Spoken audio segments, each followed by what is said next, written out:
Welcome back, everyone, to LPL in English as we return with the play-ins. My name is Dia. I haven't been here before ever, actually, and well, they're very familiar with your face. Thank you. Yeah, it's obviously I'm Alk. I'm still here. We're still doing some more play-ins. This is the last series, and we've got a guest. We got some special tech here. You get to see more of my office, thankfully with 100% less wasp. Fingers crossed. It's not a green screen. I was gonna say I'm gonna place my hand on your shoulder. Look, it's real. We're here in real life, and it's kind of crazy, especially because this is Pacific time, and so as you saw, I took a little nap earlier to prepare for the series, a series that I'm sure is going to jolt me wide awake with JDG going up against LGD. A really interesting matchup, especially given that with the play-ins, stakes are a little bit high here, especially for JDG. We've been touching on the roster all season, but let's just take a look at what this means, what the play-ins means, and how that's going to tie into the overall format of the playoffs. Yeah, so as you can see, currently we are in the first stage. We're in those play-ins. It is single elim, best of 5, and so far, you know, some mix of expectations. NIP going to 5. I was a big fan of them, so I'm glad to see my boys in green are making it through. The EDG series, I think the most shocking, taking that series against Team WE, and then last night, very quick night. Thank you, Weibo. I appreciate you guys. I'm sorry for the Ultra Prime boys, but that was a very quick night. It was. And it leaves us with this one last series to determine what our playoffs are going to look like. And that's where the high stakes for JDG start to come in, because this is more than just about making playoffs and seeing how far they can make the run regionally. It starts to become about international competition for JDG. Yes, and what I want to point out for everybody at home is when you're looking at this, the only teams that are available to make it in are in our top 8. So NIP and EDG are here, as you can see. And the big thing to note is not only do JDG need to qualify into the play-in, so winning tonight, but they need to place better than these two teams. Because you look at their points, they're going to get 10 points at the minimum if they make 8th here in this split. So they need to be able to outplace their opponents or play similarly enough to them that they can make it into Worlds. I know if you're a JDG fan, the split now can seem a little daunting because it has all these barriers ahead of you in order to make it to Worlds. The nice thing is we get to focus in on tonight. There's a little bit of hope for tonight, especially because historically, this matchup has gone JDG's way. In fact, the last time that we saw LGD take a series was in 2021. So JDG have been handling this pretty darn well since then. Yeah, LGD have obviously, it's been a long time since we've seen them have the domestic dominance that they've had in times prior, but just to look at how different these lineups are, I mean, Kanavi is obviously still playing today, but Yagao now retired, Loken retired, Lumao actually an assistant coach over on BLG, and you look over on LGD, a lot of these guys are no longer playing, which really hurts. If you're an LDL fan, you obviously recognize Garvey, but it's been a while, and Shadow was one of the main pieces on that LGD roster that made it shine. Yeah, the rosters have changed so much over the years. I think it's really interesting that the record has remained so staunchly in JDG's favor, and again, there is a chance to change that tonight. But let's take a look at what the roster now looks like for JDG, because coming into tonight, these are the players that we're going to have to focus on to outperform the expectations that they've set for themselves during Split 3. Yeah, JDG, it's been rough, but look, at the very least, we made it. We made it to the play-ins. There were some worries about whether or not, what form they were going to come in, and I think the fact that they won that last series up against Weibo really pivotal in my mind, because they needed some kind of win, some kind of momentum coming in, and while it hasn't been clear, I think that there are bright spots here, especially Xiaoshu, and if we get a high level, a top performing Shun tonight. Yeah, really curious about what Shun is going to look like, especially because in the series up against Weibo, he did step up quite a bit. Yeah. I appreciated the fact that he was willing to play towards top side as well, especially during Game 2. So lots of hope to be given there for JDG enthusiasts. However, on the other side of this matchup, I'm not going to lie, not the favored side of the matchup. LGD coming into today, still, I would say, can push this season a little further. Tonight is very much about how far they can take what they've learned this year and potentially how far that can make it into playoffs. Yeah, it's gonna be tough. If we're keeping it straight with the audience, this team has had their struggles so far in Group Nirvana all year long. They've only won a single best-of-5 against a winless WE back in split number 1, but there are pieces that I think people can get really excited about. Obviously, Savior has been namesake for this team, really kind of pushing them over the finish line a lot of the times. But for LGD, it's all about now with a full year under their belts, can these LDL rookies prove themselves here at the last hurdle of the season? Their game plan has really been coming together recently, and I like that you highlight that there are pieces of these rosters that we really want to focus on to bring clarity to their game plans tonight. So let's actually start with the jungle matchup, and specifically with Shun, the expectations that were set around him coming into the season, and now the matchup with Climber. Magic. Eliminated from the starting roster list for Invictus Gaming in 2021, and a brand new jungler from Invictus Gaming Young, the team's academy team, with probably as much hype as Xiaolong Bao did it last year for Royal Never Give Up. The question is whether or not that will be enough to take Invictus Gaming back to international heights. Invictus Gaming's new jungler Shun just won the LDL with the rest of Invictus Gaming's academy team called Invictus Gaming Young. He finished the series 3-0 against Shu Daxiong in the final with a KDA of 9.2, playing Graves and Lilia, really coveted champions within the meta. In reviewing Invictus Gaming Young's games, probably the most striking thing about them was just how well they played around Shun, not necessarily Shun's play himself. I knew from a pretty early on standpoint that I was going to make a video about IG versus JDG because the jungle dynamic and matchup is interesting to me. I made a video about how I don't think Shun will save IG, I think IG are really terrible at playing around jungle, and then I've repeatedly said also that Kanavi is a bit overrated because he effectively full clears and gets XP leads in the context of a region where junglers generally are constantly playing for ganks, give up a lot of their own XP, or let their jungle camp response timers fall behind. He doesn't really take advantage of those situations. He just does his job, clears his own camps, and allows JDG to win like that. So, you might be thinking, wow, guys, you got Kelsey Moser back on the stream. We figured out that Shun was overhyped. What the hell does this have to do with tonight? Well, we came into this broadcast and at the very beginning of the year looking at the two junglers for these two teams, and specifically for Climber, he was very hyped, and I think the storylines of these two players really meet in a super interesting way. So they both won LDL right before they came and joined the Tier 1 and into the LPL. They were both thought to be really exciting prospects that could potentially lead teams to victories or be star junglers. And now they have the potential of both finishing top 12 in their first season, which for IG was a little tougher back in 2021. There was a lot of things going on. I still remember what you did to me, Baolon and Puff. I'll never forgive you. Megan as well. Many things wrong there. But for Climber, I think there's a different level. You're not playing with Ricky and Thashai. Your solo laners are LDL champions. That's as far as that goes. Yeah, and I will say on top of this, the other part of the matchup that we want to focus on is actually not just the solo lanes, but specifically the bot lane around these AD carries.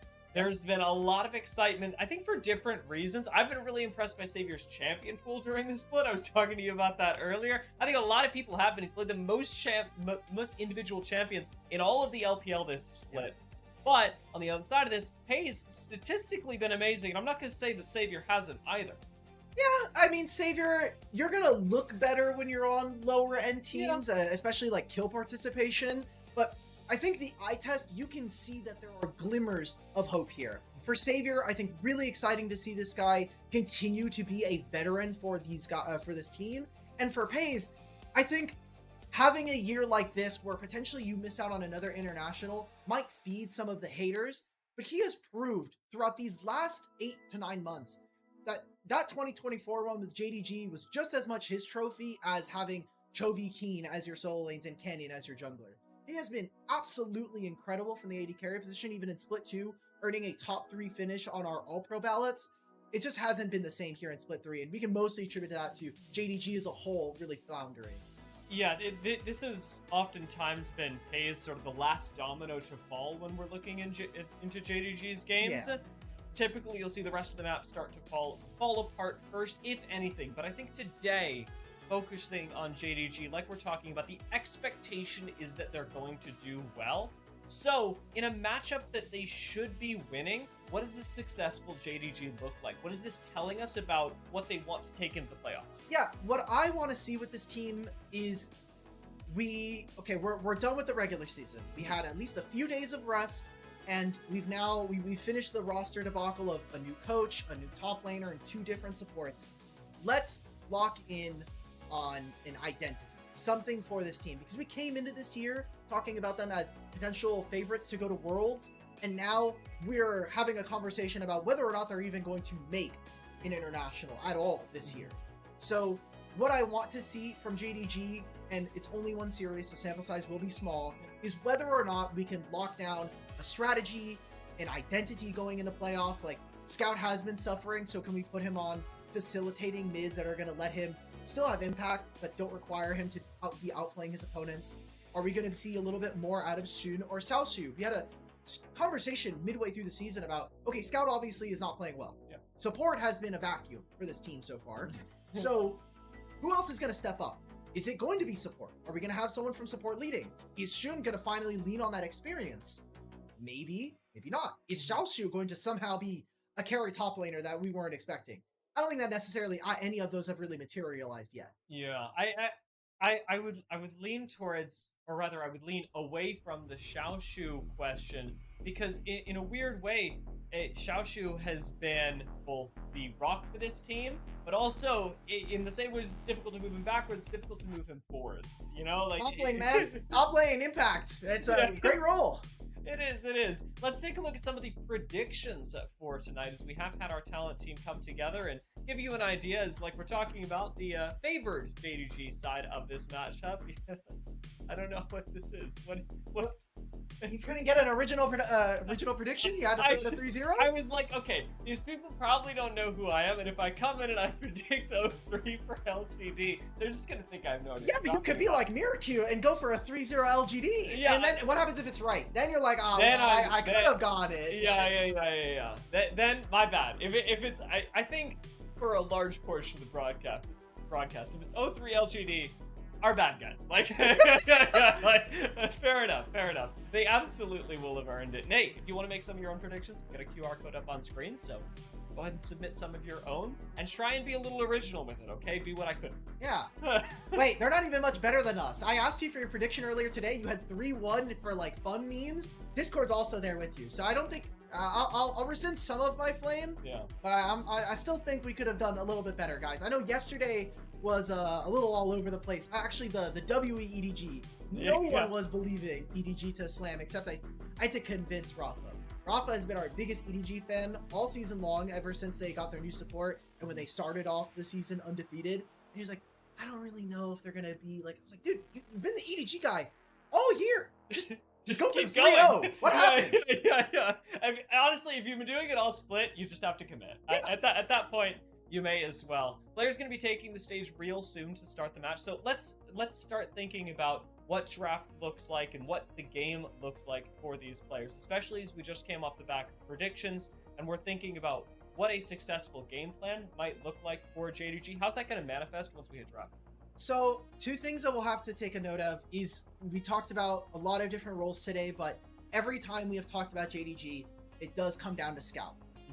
Honestly, this guy has been such a legendary player for so long, but talking about draft, I think we're going to see a lot of priority around our 2 mid laners, especially looking at their opponents. I think XQW has been pretty limited as to what champions he can actually have a positive impact in game.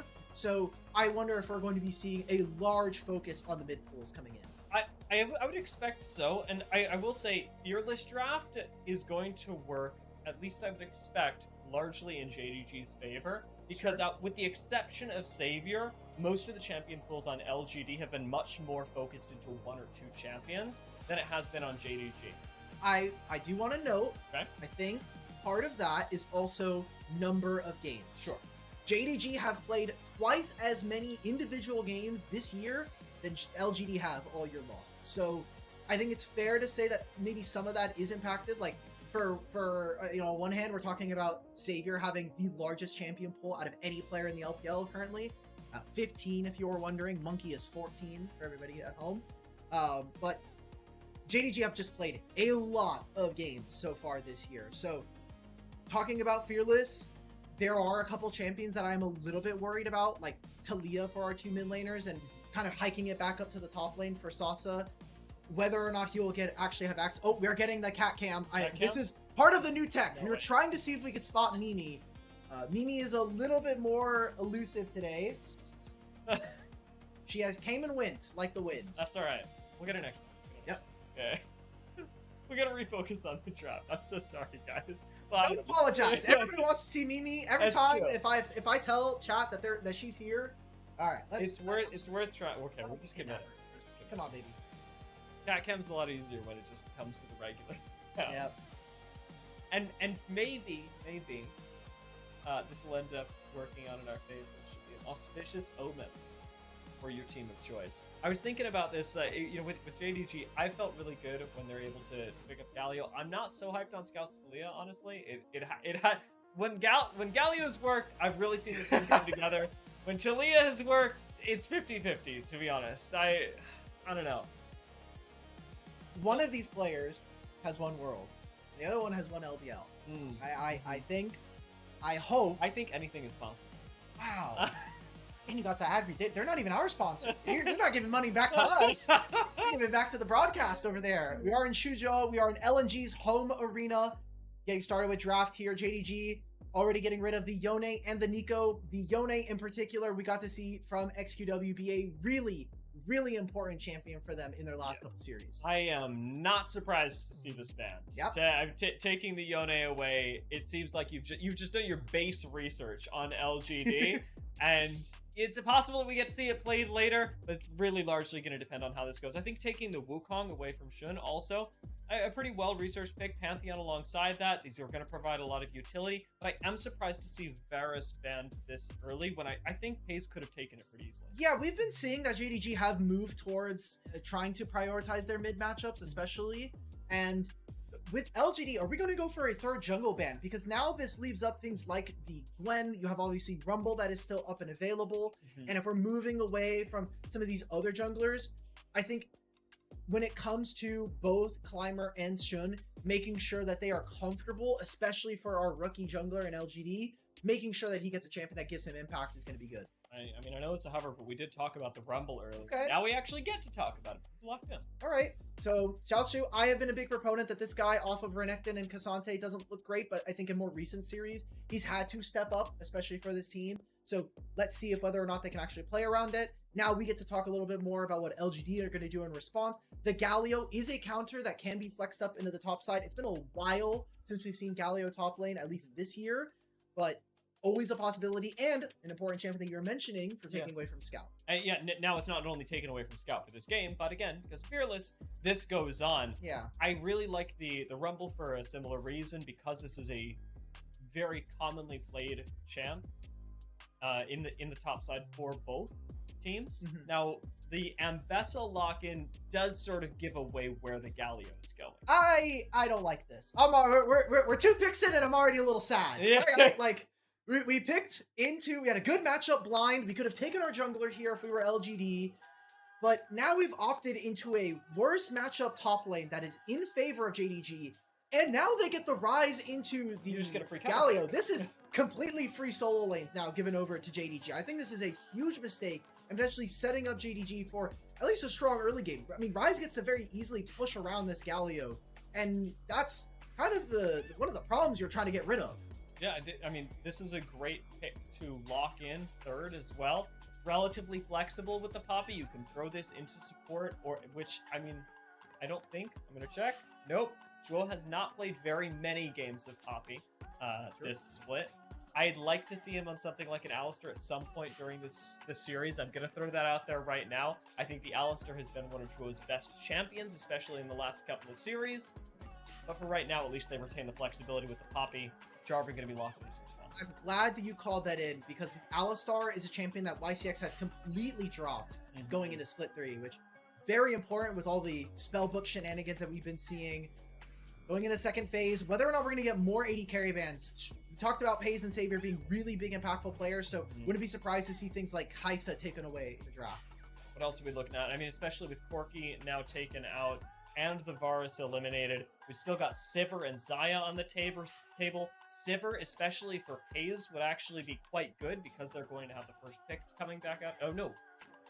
Oh, sorry. When Sivir becomes available, that's going to be I think the AD carry to focus on for both teams, because it's in order of priority, one of their most played champions that are still left. Sivir is much easier for LGD to play than it is for JD. Like, if you're trying to play against it, I don't want to try and play Sivir into an Ambessa and a Jarvan. That sounds absolutely miserable for us. The Yunara takeaway, I think, is fine. Surprising we actually didn't get to see that early on. It has been a champion that I think has been really, really powerful in the right hands. And we'll have to see, is that Kaisa going to be going through? Because honestly, what JDG or what LGD are showing me, we should be going for a dive composition, and Kaisa fits right into that. Yep. And if you're not willing to go for that kind of answer, does the Jhin start to gain a little bit more value? I mean, it's possible. Lucian, maybe not exactly what I was expecting, but can get relatively aggressive. And at this point, I think if you want to go Xayah Rakan here, I'm a big fan of locking in Xayah Rakan at the same time. Yep. It would allow you to shift Poppy into the jungle, and that could be the perfect answer to a dive composition. Okay, the Rakan now obviously gives you so much flexibility, and what we're seeing right now from JDG is a team composition that is not only going to be really powerful when we get to those 5v5s, but from the lane matchups already, I'm seeing this as a clear win. How LGD are going to get any early objectives is going to be impressive to watch. Can they secure any early dragons? Can they get some of these grubs? Because it's not like they necessarily even win on side lanes. So I feel like the LGD have really pin themselves into a corner here and have to be able to execute. I mean, wow. This is what I'm thinking coming out of the draft. JDG have gotten great picks in both solo lanes. They've gotten Xayah Rakan into a dive composition, and they've got a Poppy into 5 champions with a dash. I don't think there's a lot that could have gone better for JDG in this draft, if I'm being completely honest. It'll be interesting to see, because JDG don't actually have a tank. It's just Poppy, and Poppy doesn't have, I think, more tools that are similar to like a Nautilus or even a Galio. So yes, they have a very brittle front line, but Scout's going to have like 3,000 HP thanks to Rod of Ages and all the different items he's going to have, especially alongside the Seraphs. Similar with how Rumble is going to build Leandries, you're going to have access to Bloodletter's Curse, so you're going to actually have a lot of deceptive HP. And what I'm wondering here from LGD is whether or not they're actually going to be able to execute on this really aggressive strategy. Because we came in talking about for Climber, he plays a very jungle purist style. We're going to full clear, we're going to make sure that our jungler is strong on objective timers. But Jarvan doesn't really scale that well with gold or experience. Let's get to level 6, we can do an early gank, let's get some early game action for us. Yeah. I mean, to me, this composition, these 2 compositions actually are going to be very much based around vision and who gets to objectives first. When we're looking at the first couple of dragons, look out for JDG, because they've done a great job of controlling vision around River in their recent series. If they're able to do that here, if they're the first ones to the objective, they've got a lot of opportunity to maybe take this first game. At the same time, LGD have the chance to execute in the first game of the play-ins of JDG and LGD. 10秒到达战场，碾碎他们。 Rest in peace. I heard some fans. If they're cheering, I can't hear them. I heard some fans, but yesterday it was tough. It was tough for Weibo versus Ultra Prime. Those guys were suffering. So, interesting to see for me, YCX back on the Nautilus. He has really moved away from this champion, and as a whole, Nautilus priority has gone down thanks to the addition of all of the spellbook supports. You've gotten rid of a lot of the early tankiness that Aftershock does give you, so we've seen a lot of our different players move away from this champion, and Engage has not been his strong suit all season long, and especially in these best of 5s, you're going to need those kinds of picks. Aftershock into spellbook is going to be, I think, really polarizing for these supports and the playstyle where you have access to once we get into mid-game at this point. The fans agree. This should be a one-sided Yeah. series. Yeah. I think that's fair. Where's the QR code for that one? They can't link to a Discord like us. That's true, Our that's true. Discord's too saucy. So, junglers both starting on the bottom side of the map, but with these two champions in particular, watching how the bottom lanes get active early makes it very, very interesting to see if we'll get any unique jungle pathing early on. The really nice things you saw right there about YCX and the Aftershock is that he is just kind of able to walk at JDG's bot lane because of how threateningly tanky Nautilus can be, especially with level 2 advantage. JDG do position pretty safely as nice hook lands. Ooh. Oh, almost gets deleted. First blood not going to get picked up there, but it is certainly a nice advantage for the side of A LGD. strong lane already coming on through here for LGD. This is part of the reason why this Lucian has started to crop up, the lane bully status you can have, and then later on into the game, playing on mid waves really, really aggressively. Glad to see that Savior and YCX already getting off to a good start, and they still have that heal, so they can kind of have they have basically about 200 bonus HP between the two of them. It costs them literally nothing. Oh, yeah. They just walk forward and collect 2 summoner spells. And that is as our junglers are starting to finish their clears around top side. Sasu already pushed up right now. Not particularly gankable, the way it's already starting to push back away. We'll see what the J4 ends up doing. Imagine it'll be a bit of an angle. We'll have to watch how the solo laners here in particular end up. It seems like for JDG, Scout is always going to have pressure in this lane. And it'll be up to Shun whether or not he wants to get this scuttle on top side or maybe threaten onto the bottom side of the map and maybe relieve some of that for what has been a already tumultuous bottom lane pairing. Not going to be shown on vision. Oh, I think, Scuttlecrab gets collected and nobody even sees him. Climber does call this, however, going for the bot side Scuttlecrab, so junglers are going to be pretty even at this stage in the game. And now I'm really curious, what does this look like for Climber? I'm expecting junglers to reset really soon, but right after that, does he go back into full clear mode, or does he go for it? Oh, Held my breath. They're fishing though, because you see this wave right now. Okay, Climber, let's get our recall in. Yeah. We're gonna let this go. Oh, X not going to be canceled for that. YCX does still have flash, burned the heal, but manages to stay calm in a dangerous situation. Retain the summoner. JDG do have a really nice advantage here. Climber is coming in just to cover and make sure that a turret dive gets prevented. right now, really important to see as, yes, Climber can be there, but he's also like, hey, well, my bottom side camps are spawning. Glo's going to use this time knowing that there's a little bit of a difference where Glo can stay in lane. YCX has to walk all the way back. So he goes into the enemy jungle, see if he can get any vision, any sight of, hey, is there a camp that's up and available? Do I maybe spot Jarvan out here?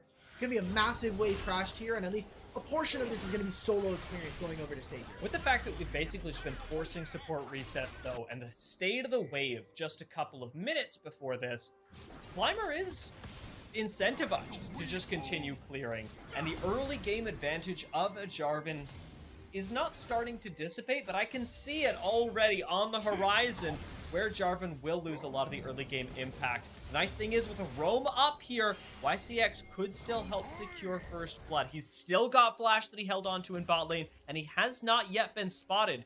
Cheaper scout right now. Is he gonna find him? Gets the slow. Nothing else. So he got the proc, because he got the gold that he gets from hitting an enemy champion off of his support atlas. We're getting a swap here, though. It is going to be the Mbessa teleporting down towards the bottom side, so Xiaoshu and Sasa will not have the ability to answer in 2.5 minutes time for these grubs. And Savior and YCX are not only late to this lane, but it seems like they're going to drag their jungler along. Really important for this play to work. Otherwise, Climber's going to miss out on a timer to potentially get level 6 for the dragon. Shun's here. Shun's resetting and caught on the reset. He's not the only one. Zhuo going to go down for first blood to LGD. And this is off YCX and the constant hooks. Yeah, really, really impressive. This is a champion that we haven't seen after the addition of all the spellbook supports, and especially for YCX, has been moving away from a lot of the engaged champions. So early start here for LGD. It's a first kill. Not only did he need to spend this gold, but I mean, that was a little bit of experience. Climber is going to be able to do his blue buff, bottom side scuttle, and get level 6. He's pinging Dragon as well. I think just to check the vision on it, make sure that at least LGD have an idea of what's going on in the pit. But there's a world where LGD can actually try and make an early play for Dragon with the fact that they've got the gold to do it. Also have that hero's entrance from Galio available in mid lane. Is going to have much more combat impact than a Rise Roam Warp, at least from immediate knowledge. So he's going to be Climber finishing the scuttle. Skips over his blue, so does still get the level 6, and they're going to drag the dragon out of the pit and out of the vision here of JDG. Maybe a quick play happening in mid here with Zhuo and Scout. Be able to walk this out as LGD. A nice double taunt connects, and Zhuo takes almost half his HP, and this is all while the dragon is being done. Every second bought by LGD is a second towards the dragon. We'll see if he can go for his steal, but YCX locks him in place. The rest of JDG coming in, and Climber walks away from the dragon. Improper setup by LGD. JDG, that's a thank you for the leash. Yeah, at least for LGD, they got a wave in on top side that Pays is not going to have access to, but honestly, we've seen this play get buffered before by multiple different players. When you're talking about Nautilus versus Poppy, if you use the hook in the middle of her Keeper's Verdict, you can cancel it and get right back into the fight.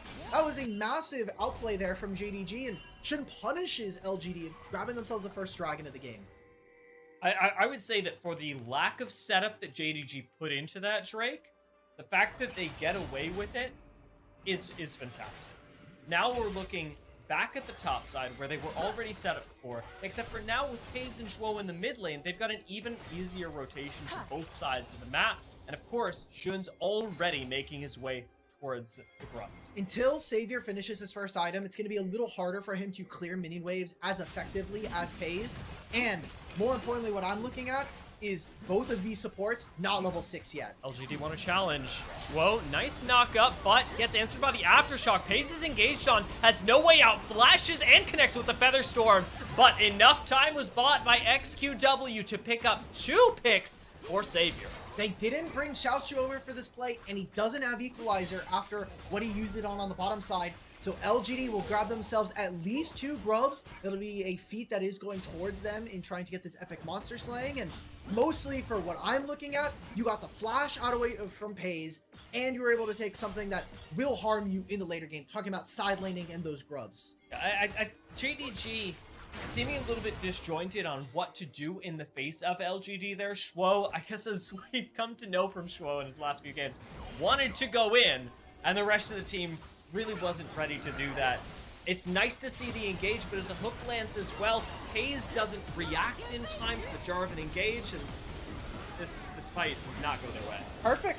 I don't know, what the hell is this, man? Like, this was both of these teams very lazy so far around the setup. We talked about it around the dragon. Now it felt like, JDG's like, perfect, my time. Now I can mess this up as well. Yeah. If we keep throwing, somebody's gonna end up with the ball. Someone has to win. Yeah. One of these Nexuses has to explode against our will. Exactly. At the moment, with the objectives relatively even, I would normally call getting just 1 grub away and disengaging cleanly a win. However, it's not a clean disengage, and with the gold now swinging into LGD's favor, I was worried about Jarvan not getting enough value in the early game. I'd say he's definitely gotten value in the early game now. He's picked up, or helped his team pick up, the 3 kills, 100% kill participation for Climber thus far. And if he can keep this ball rolling, especially into the next rig spawning in 2 minutes time, this could be huge for LGD. And also, think about where that gold is going to be, right? We already have 2 and 0 and 1 here for Savior.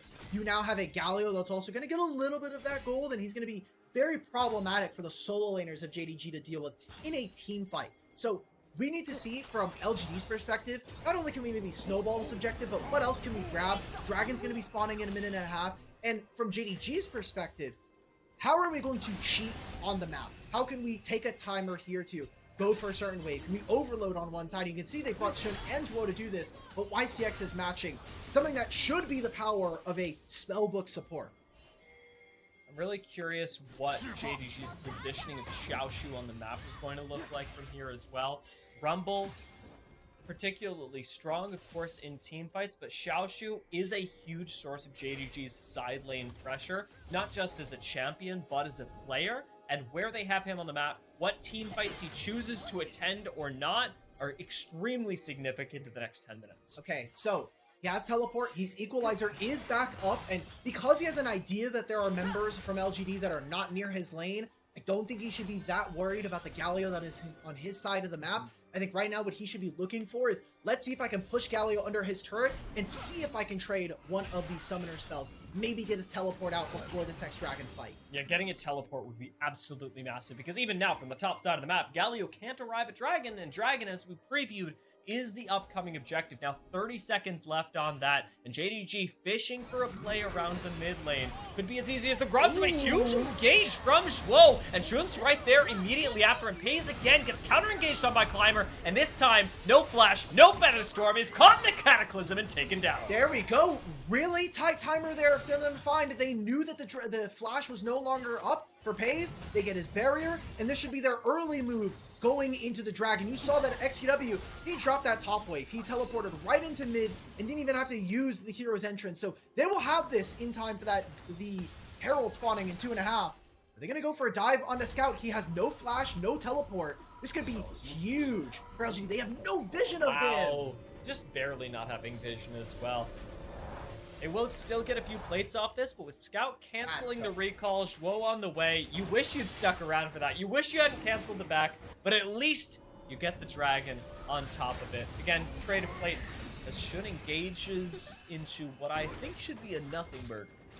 That's called phase rush and out. Yeah. We're gonna get our keystone. Got him. We're gonna call it a day. We're going to take a look back at this engage on mid. I think a little too early here from Zhuo. Look at where Shun is. Nowhere near this fight. And Climber, great execution between him and his support. All of their spells go right on to Pays. And there's just no way for them to focus. The fact that Shun even loses his flash in this situation, when the target from LGD is the AD carry, a little bit of that sloppiness that we've seen from JDG. And at this point, Pays has his flash back up. Funny how it happens after the play, but this is really the timer that the whole game is going to revolve around. The game plan from LGD is clear. Get on top of Pays and take him out. When the flash is up, JDG have a chance to outplay, and when they don't, especially with the gold lead and the advantage, at least in the way they've been playing the game over the last few minutes, that LGD have, no way that Pays is surviving. Essence Reaver now picked up for him. We've still got a ways to go before this Xayah can feel comfortable. Yeah, our two top laners are level 11, although on opposite sides, this is an advantage towards LGD. They would much rather have the Galio facing off against the Rumble, and for Sasa, by him going this Hex Shrinker style of build, he's a little weaker in team fights, but it's really powerful for the individual lane. So I want to see if maybe LGD can find a squeeze angle. I can't believe we're 14.5 minutes in, and LGD have a 1,000 gold lead.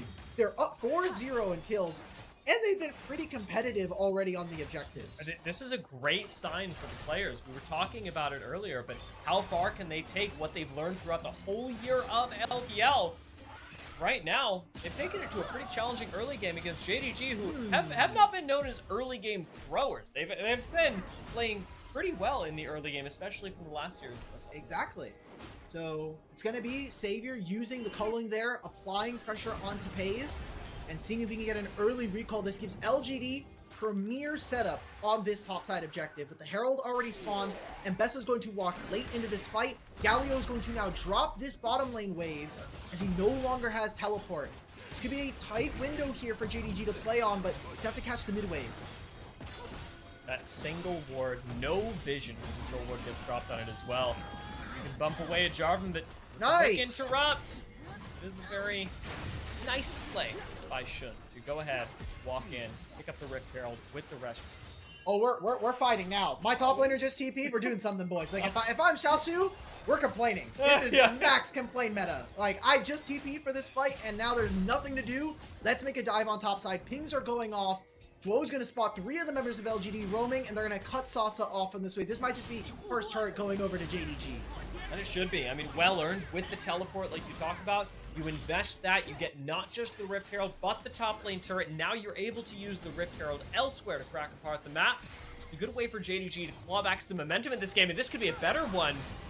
In come two, Scout, accompanied by Shun, get countered by the hero's entrance, but flash out from Scout keeps JDG dancing around the edges of LGD. No clear way for the engage to go, but in connects the hook, and down goes Scout. Featherstorm, and the dance pulled back by FaZe is going to be used right now, but won't be enough to help him disengage. FaZe gets left out to dry, and JDG run back home. JDG thought they had enough damage. Xiaoshu, I really want to take a look back at that fight. What the hell is JDG doing? They just left Scout out to dry. He's in complete no man's land. And LGD start off this game 6-0, despite some of the woes we've seen around objective setups. Let's watch this one more time. I just need to see what happens. What's going on here? Where's my damage dealer? Like, my equalizer is here. Like, Sasa completely takes this up. The solo lanes of LGD, I think, are pulling overtime in this fight. And Pegasus is too far up. There is not enough front line for the JDG comp, which we did know in draft. That's exactly what I was thinking. Looking at this, you can even see Scout step forward, re-engaging into the fight, going, surely somebody is walking up on the other side of this. Somebody is applying pressure, and you find out very quickly that that's simply not the case. Nobody but Scout, on a rise of all champions, is able to apply any pressure, any sort of front line, and it lets a clean engage happen for the side of LGD. Really nicely played from them, and now we're back to a map state where JDG, yes, they've got a Rift Herald, yes, they've cracked first tower, but they can't seem to win a fight to make use of it. So right now, Shun already clearing most of his top side. It seems like for now, Scout is going to have access to the blue buff, and maybe they make a Realm War play later on. I'm just thinking, we have Dragon up. I think for both of these teams, especially from LGD, they're more focused on making sure that they can get control of mid, and then they'll move in, clear out the vision right now. And JDG seem a little lost. They don't even want to play for this objective. I wouldn't. I mean, Paze's flash is down. Realistically, as down JDG, items, yeah. You don't get to win a fight until post 20 minutes. I mean, they're also just down items, right? I didn't highlight this before, but Savior already done with the Flicker Blade, so he's going to have a lot more ability to dash in and out of fights. Maybe that gives him some more mobility there. And Climber, once he finishes his Dragon, maybe he needs a camp or two. He's going to be very close to that Black Cleaver, so 1 and 2 items finishing relatively soon here for LGD. Lasu, a little bit aggressive onto Shah, who does have backup from the team and draws JDG down here. I said it before, winning a fight at this point is pretty risky. YCX gets caught and taken down. Xiaoshu continuing the fight, and a nice engage, a nice pick gets caught, but Xiaoshu goes for more, getting greedy onto Climber, forcing a flash from the J4 himself. JDG, I said they wouldn't win a fight till 20 minutes. They get a pick, and I'm going to call that very work. And 19 minutes if you round up, it works. If you round up. That's basically 20 minutes. And Pace wasn't there, so. So, for JDG, I'm gonna be honest here, DL. I still think this is actually advantage towards LGD, because we're gonna have Otacon spawn in 30 seconds, and while JDG might have prio by grabbing these 2 turrets and their first kill of the game, they're gonna be walking into this objective with no flash and no teleport from Scout. And now from Xiaoshu, they get out. No way. Last second, the Lover's Leap ends up taking them both out of the play. There's the teleport there from XQW. If they can control these lanes, I need to see them push these next few out, because if they can't punish the fact that they've gotten multiple summoners out from multiple of JDG's members, that play that we were just talking about does end up in favor of JDG. I cannot believe the escape that we just saw. I mean, it wastes resources and time, and more importantly, just denies any advantage that LGD were looking for moments ago. Like you're talking about, just a few minutes left on the next objectives. We're still waiting for some items, but with a nice power spike from Paze, picking up now the second item, Flicker Blade, as you talked about, matches Savior in some sort of way. It's not perfect, since Savior still has the pickaxe over him, but it's as close as you're going to be, especially after the next few minutes complete and Savior gets his next item. Climber is not allowed to show on the bottom side, and there are wards there from JDG in his jungle to let him know both of our junglers fighting. We might get into a fight, and we're looking back at this replay. This could have been a picture-in-picture. I'm sorry, LPL. Now we get the picture-in-picture. And JDG are winning it of all people. We haven't seen the big engage yet, though. Paze does use the Featherstorm just to get away, as we spoke of earlier.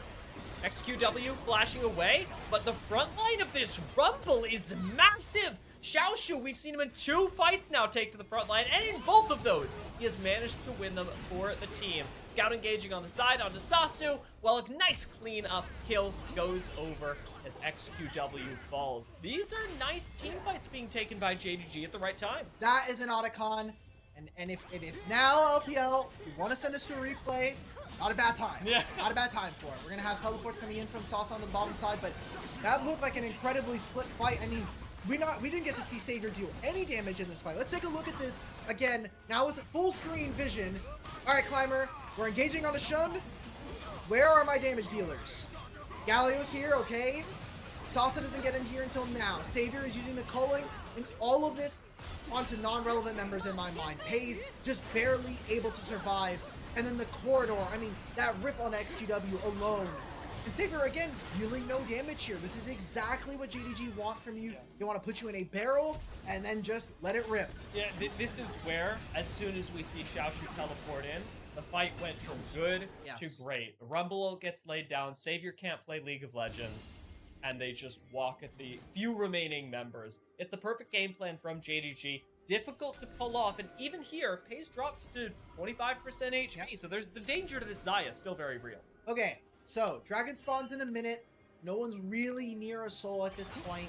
We do have Baron spawning in 2.5, and what I'm looking at is 3-minute timer here for Scout. He's going to be finishing his Rod of Ages rather soon. They've actually pushed YCX away, so this opens up for JDG to cement their vision control on the top side, in the bottom side of this map. And I have to say, a player that we've been talking about a little bit, but haven't had a huge focus on, Xiaosu so far, has really stood up to his lane opponent, and I think started to push his lead in this matchup versus the Ambessa. And you can tell the way that JDG are assigning him as well. They've left him in the side lane for so long, and finally, whether it's from them, whether it's from Xiaoshu, the comm comes in, I'm ready. But are they ready to fight now? Because LGD certainly are. He does find the engage. Remember, Pace has flash up for this fight, is playing backline. Featherstorm's in the wrong direction, but still manages to survive. Climber trading kill for kill. Trapped in the Cataclysm for right now. Finally, the rest of JDG get to exit. XQW does find a big taunt and the knockup, and Pace is down. All of a sudden, this turns around. Scout still alive. Grabs another kill onto Savior, but with only 2 members left, can they pull this out? YCX still alive against Shun. Shun finds the wall stun and the cleanup. That was such a close fight, but JDG get the dragon. Oh, that might have been an Otacon diff right there, Dia. Just getting all of the explosions, gets you that damage, and LGD with an incredibly close fight are unable to get over to JDG, and it grabs JDG this dragon. Now, what we saw in that fight was Savior not being quite there, and that's why it was such a JDG favorite fight for so long. I mean, Hayes buying a lot of time. I want to watch where this equalizer goes, because you have all of these different knockups going over. It's actually splitting the fight and burning LGD and XQW, but I mean, this lock-in from Climber, Scout doesn't get here until the very last moment, but it takes up a hell of a lot of damage. I gotta say, Scout played with his HP bar in this fight and in a very close manner. This could have gone either way if maybe he didn't have a Seraph shield going off, or he's just a little too far forward in some instances. Really put in a lot of work, even then dealing damage up until the last. Made this last bit, I'll say, a little bit easier, because realistically, Shun's not losing this fight. Oh yeah. But I will say a lot of credit over to XQW as well, who on the Galio made it possible to take down a Pace, who played the team fight very well. Some of the most damage in that team fight. GD are moving into the top side right now. They have a lot of spells available to them. And XQW does not have Hero's entrance. You can see that Xiaoshu is flanking from the bottom side. There's a Baron here, and I don't think LGD really want to get caught on this side of the river. No vision on Sasu. Quick execution still available, but not going to be used right now. Savior going back to get a little bit of mid-prio. Not a bad idea. The rest of JDG disengaging as well. So the team fight likely left for a later date, but Zhuo has to keep playing around the vision as LGD push forward for a little bit more. Still itching for a fight, but now that they've gotten all this vision in the top side jungle, it's very dangerous for JDG to walk in. I love this toggle from our observers there. We're getting Savior throw a culling. Watch Pace and Xiaoshu. We're looking for the equalizer, and we are looking for the Feather Storm. Not gonna Oh, come out of no. these just yet. There's the Feather, rather the blade hits into the equalizer, and LGD are melting on top of it. Xavier gonna dash in the back line, not even pick up Xiaoshu, although with Pei's dead, things looked good on paper. It was after so much damage had been dealt by JDG. Can they actually do this, Baron, though? Scout is at a quarter of his HP. Shun's almost full. They're going to get Xiaoshu to teleport back in. Yeah. This should be their objective. Nobody from LGD is going to be up. And again, an incredibly close fight here from LGD, but just missing out on some of the margins. The knockups onto Xiaoshu, and more importantly, watching his flash in the back end of that fight means that he is not able to get perfectly executed. We go back into the replay here, and this looks good from LGD. But the engage is great. His and flash, then watching the blade collar into the Rumble ult is just fantastic. I mean, XQW and Climber, Pace doesn't even have to deal any damage to them. He just has to keep them there. Savior almost finishing the kill. It looks really impressive. But really, it is coming down to how long Pace survives and where the equalizer goes. Those are the two ingredients for success for JDG. And what did we talk about coming out of draft was these solo lanes should have favorable matchups. Obviously, we've seen some ups and downs from both Scout and Xiaoshu in this game, but look at the gold lead they now command. Scout in particular, up 2,500 gold on his lane opponent, and almost 3.5 items here now. He's going to be finishing that Void Staff, and he's going to rip apart this LGD team. Take a look at what Scout can do in the subsequent fights, as right now, solo laning in a way does have backup from JDG waiting in the jungle and setting up vision for him. The Baron empowered minions making this turret an afterthought. They've still got a couple available in the other lanes, mid and top. Basically freestanding gold at the moment. This is not necessarily the Baron that you break the base with, but it'll help you set you up for that in the future. Gonna be early gold here. They can look for an engage while JDG are split. Shin's gonna go fishing with yet another Keeper's Verdict. Gonna cancel out to keep the timer as we are a minute away from Dragon. Now, Dia, if you want to learn how to potentially get your objective setups to be a little bit better than JDG and LGD this series, we do have a key sponsor for the stream. We have ProDiff if you want to get personalized coaching from LTA, ERL, and NACL players. You can improve your game and use LPL 10 at checkout to save 10% for an individual coaching session with a bunch of coaches who we've actually had on the broadcast helping do a little bit of breakdown. I'm going to say something I could certainly use, but we'll see. Wow! Oh! A nice exit being made. Shun, courtesy of him. And now the base gets broken. We did talk about this Baron buff not necessarily being used for that, but as soon as you have the opportunity, JDG are going to take it, especially when they are able to keep LGD at arm's length. All you gotta do is, let's just use it for the time being. Got another 40 seconds. Xiaoshu will not have teleport. It seems like this will be the last wave that JDG will play on. And what I want to foresee for them now is, how do we control bottom side jungle vision here? Dragon's gonna spawn, and that'll be soul point for one of our two teams here. And for JDG, they can make very quick plays because, oh, actually, I just noticed they don't have the Realm Warp anymore. So, it does cut down JDG's ability to move around the map, and LGD, I think, a little bit lost because they're also losing jungle camps here. Climber not in the greatest spot at the moment. Equalizer going to be invested just to catch up to him. A slow Jarvan with no flag and drag may as well be dead. YCX trying to escape through the jungle. It is clear that JDG are feeling themselves right now. Flashless Jarvan disengages, but Savior in the meantime picks up Sasu and says, you know what? You know what JDG aren't paying attention to? You know what JDG never set up vision for? Oh, JDG! What are we doing? Why are we chasing? Like, the idea is fine. Let's chase the enemy jungler out. Thank you. Yes, ProDiff. Maybe they might need use for it.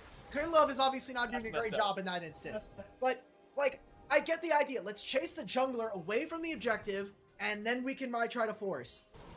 But they go all in. We haven't used Scout's Flash. Like, this kind of feels a bit disrespectful from JDG, honestly. And against better teams, I don't think you're going to be allowed to get away in that situation. Maybe against better teams, they wouldn't be in this game state. But LGD now get themselves a dragon. The problem I see here now, Dia, is 2 minutes before that Baron spawns, will LGD be able to survive the next 5 minutes of play?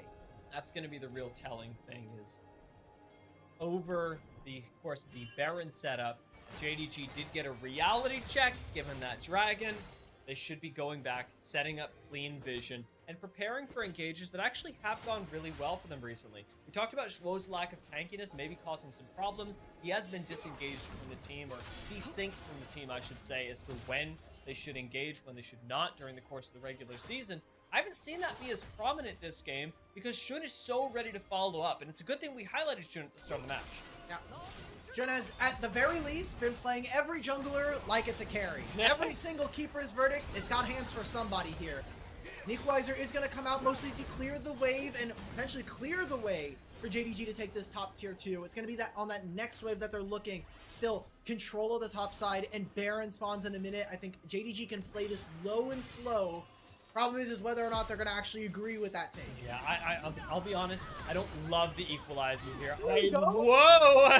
Did enjoy that. I did enjoy that. And the turret take from JDG going to be pretty nice, even with the dodged, we'll call it in air quotes, keeper's verdict. Okay, so we've already seen.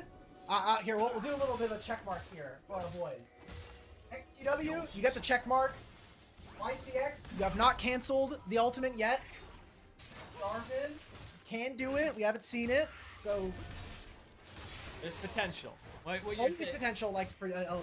Yeah. We can find a few more moments. It's weird that Climber really hasn't been keeping verdict at all. It's been so focused on YCX, even around the objectives, but he's made himself a difficult target. And actually, Climber playing pretty well, especially during the early stages of this game to lock down Pays. We got to bring that laser focus back. If Climber and Savior can focus out Pays, can find a good angle, and maybe catch JDG lacking a little bit, that's where they've got their shot. But remember, Pays, flash up, and with his front line eating the engage, there is just no way Pays is dying. He gets to play the back to front, does use the Feather Storm though, actually is quite low and gets taken down. XQW helps him out there.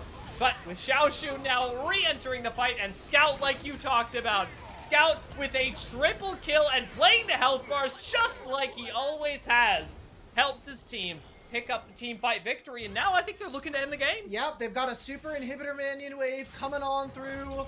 Just not enough here for LGD. A clean fight, and one where everybody was looking at Pays, but Scout ends up making the difference here. That was an excellent fight, and Scout pick up on Sasu. I'll be honest, bit of an afterthought. This is going to be a game going to JDG. And while all the focus, like you talked about, was on Pays, I am so glad you've been highlighting Scout through this match, because he is a huge reason, one of the biggest reasons that they were able to escape from this game 1 the early and take it into a game 2 with a victory. It feels like whiplash, because when we on the broadcast are in pain because of the eye bleach that comes from Scout's gameplay, we are like, why are you like this? Why are you doing this to us? We're fans. Like we want to be singing your praises. But then you look at JDG's wins throughout the regular season, and a lot of the MVP votes have been going over to Scout. So when he does step up, he has a massive impact. It's about finding those moments, and if we can really fine tune that as we get into the back end of our season. I think you could tell that during the course of this game, I was really on the Xiaoshu train for what the biggest impact in team fights was, the player that we were going to be looking at ultimately as a likely MVP, but I was really converted throughout the course of the last couple of fights, especially with that one that you pointed out in Run Dragon Pit, where Scout was playing so well to, like you said, balance his health bar, the amount of aggro that he was able to soak with what his team was then able to pick up. Now, whether or not Scout was doing that intentionally, with the fact that I have my Saras, like, if I die, I die. That's going to be a question left to them unless we get access to comms. But I'm glad that we are seeing this from a player. And again, we did come into this matchup saying this is a tall task for LGD to win tonight's series. They have not won a series versus JDG in 4 years. And for JDG, despite the woes that they've had, they should be, on paper, the more experienced team that can prove themselves here. And whether or not what form we're going to get JDG in playoffs. We saw that experience come through in this game, I think, because coming out of the early deficit, it should have been a lot easier for LGD to convert that into several nice plays. The fact that JDG were able to find some picks, starting around the bot side, chasing down singular individual members, converting those into turrets. Those are ways to get back into the game and really grab yourself a little bit of gold to then take later team fights that I don't think we see a less experienced team make. I think a lot of less experienced teams sort of sit back, let the game happen to them. Kind of, and really what we've seen from LGD is, I will say, a growth. Because there was a moment in Split 1 and Split 2 where we saw a lot of games where LGD were winning, they made a critical error, and then they kept chasing the bull. They're like, okay, we need to get back in this game, we need to do an overly aggressive play to get us back in. But this time around, they did kind of let the game come to them, but in realizing that JDG are a team that aren't perfect, they aren't flawless, and a big criticism that we had for them was their objective setups. Both of these teams lacking that, and I think for LGD it did come to bite them ultimately in the end. It did. JDG's felt like hubris, you know, just going, well, especially in the late game, we can chase Climber because we've got the objective in our back pocket. For LGD, I think they were, I want to call it a little bit disrespectful in a very different way. It didn't feel like hubris. It felt like, hey, we may as well try this. Maybe we can get away with it in the early game, and they just couldn't. I think generally they also just misplayed a lot of situations. Like YCX is getting hit by multiple of those Poppy ultimates that we noted, but not necessarily canceling them. And then we see multiple fights where Sasa isn't involved properly, where Savior isn't quite there. Like this fight in particular, where are my damage dealers? These guys are still delivering my Uber Eats. Yeah. Like they're still packaging the food. They're still getting into the car, finding my address, eventually making it to my house. Like, they're nowhere here. Yeah. They're nowhere nearby. Yeah, this was one of the like picture perfect fights for JDG, whether it be in an even game state or a game state in this case where they were a little bit behind. The fact that they were able to lay down the equalizer and completely lock out Savior from the fight. We saw a very similar thing happen here. This was the one where we were really highlighting Hayes and his play, and then later on checking out what Scout was able to do by essentially frontlining for the entire team, which we saw him do, unfortunately, earlier. Oh yeah. Yeah, sometimes give it and take it. Yeah. Very strong fight from them.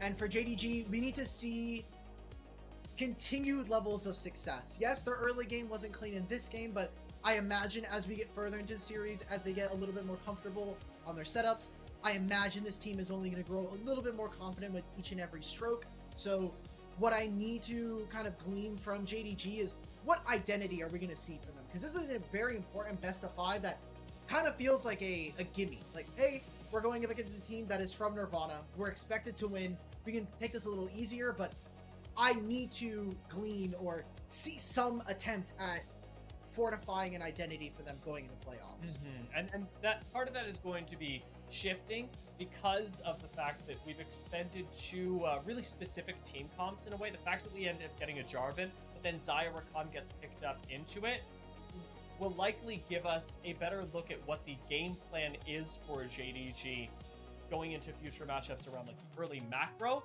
But the late game fights are going to play out so differently because both of these compositions were, I want to say, hyper specific in how they wanted to execute. Yeah.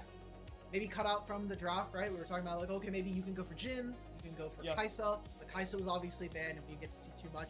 But what were good things for LGD? The early game looked fine. Yeah. Like maybe the Dragon was a little misfortunate, but we took a look at the laning phase. Savior and YCX were slamming Pays and Droll early.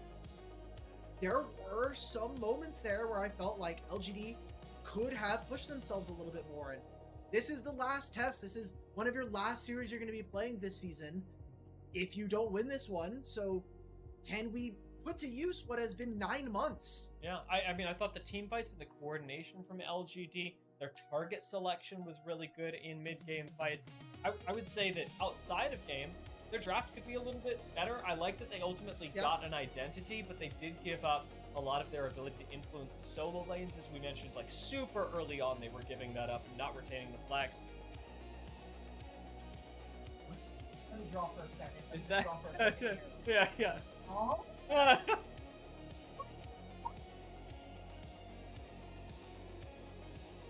Well, it's not what I would have gone for, but what's the argument here? He had really, I don't say good. I think the word I want to use specifically is important Keeper's verdict. That's true. Some of them were myths, some of them were whiffs.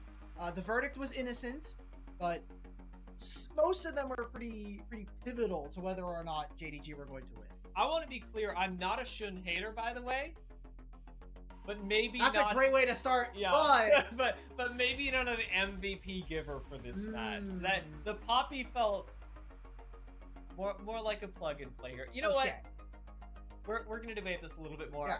I want to hear what you guys think about it as well. Where would you have put the MVP? Am I missing something? Was Shun the obvious choice?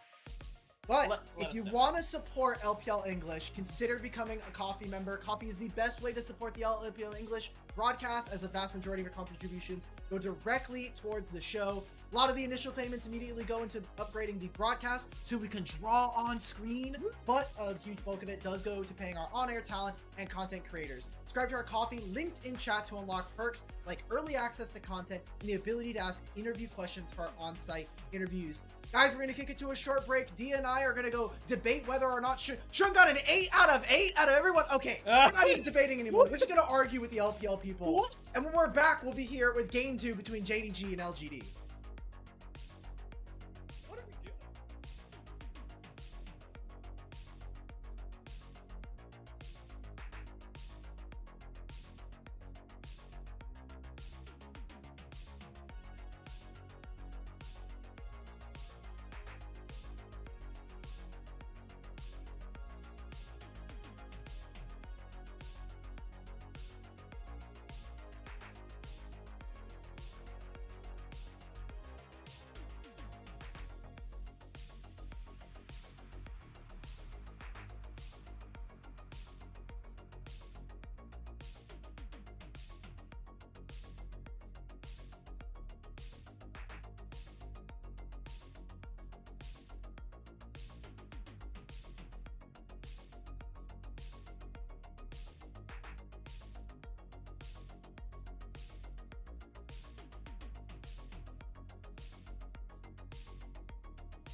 Dark Zero in the NACL, and I'm here to break down this FPX backdoor and our Pro Diff deep dive.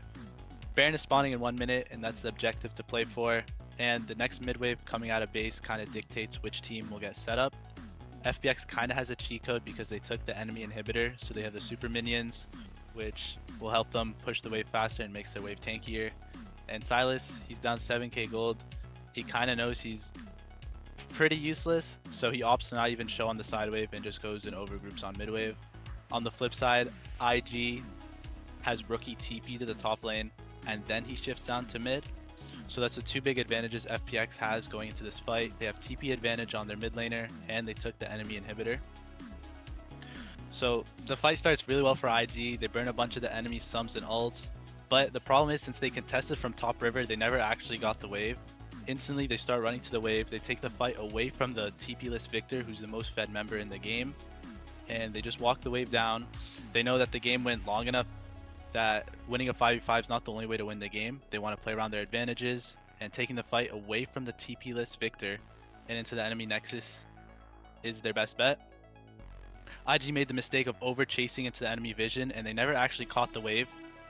So FPX is actually able to just hit the nexus turrets and threaten an end. Gala never recalled. He opted to just walk to his nexus. Maybe he thought it was faster, but he never actually gets the impact the fight, and FPX actually does get the backdoor off. So in the end, it's really important to know what your advantages are in a game and just playing around them. FPX did that very well from a losing situation and actually won the game off that. Thanks for watching. You can check out one-on-one coaching from me and other pros at prodiff.gg. To stay up to date on everything LPL English, follow at LPL_English on Twitter, and make sure to catch the games on LPL's English Twitch or YouTube. We'll see you next time.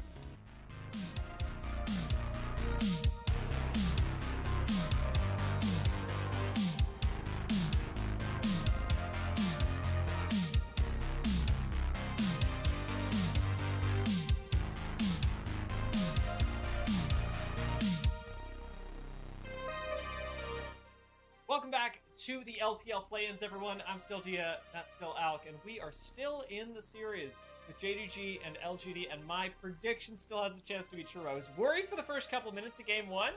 I was genuinely quite worried.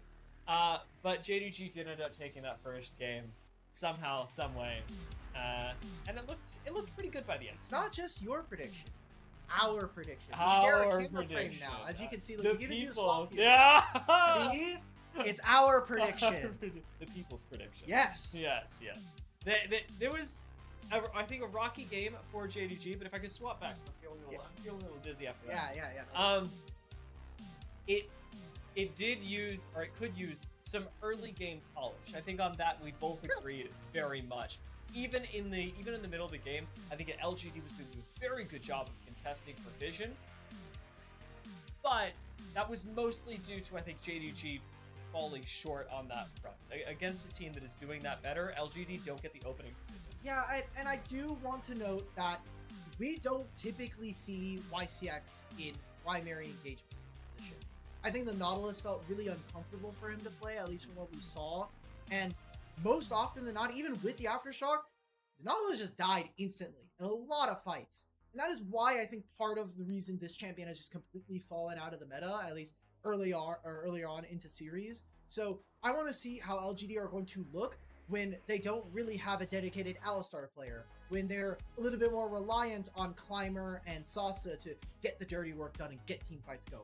And it was interesting to see that change from early game to mid game, late game as well, because early game, Nautilus was pretty good. The hooks were landing. He was forcing summoners really early on. He even got some good roams off when the Aftershock was providing a lot of value.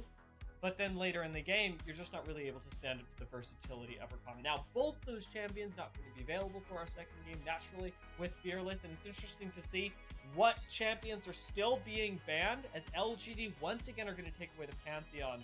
I wonder if they'll take away the Wukong this game as well. We're getting a mini cat cam for some reason on top of you.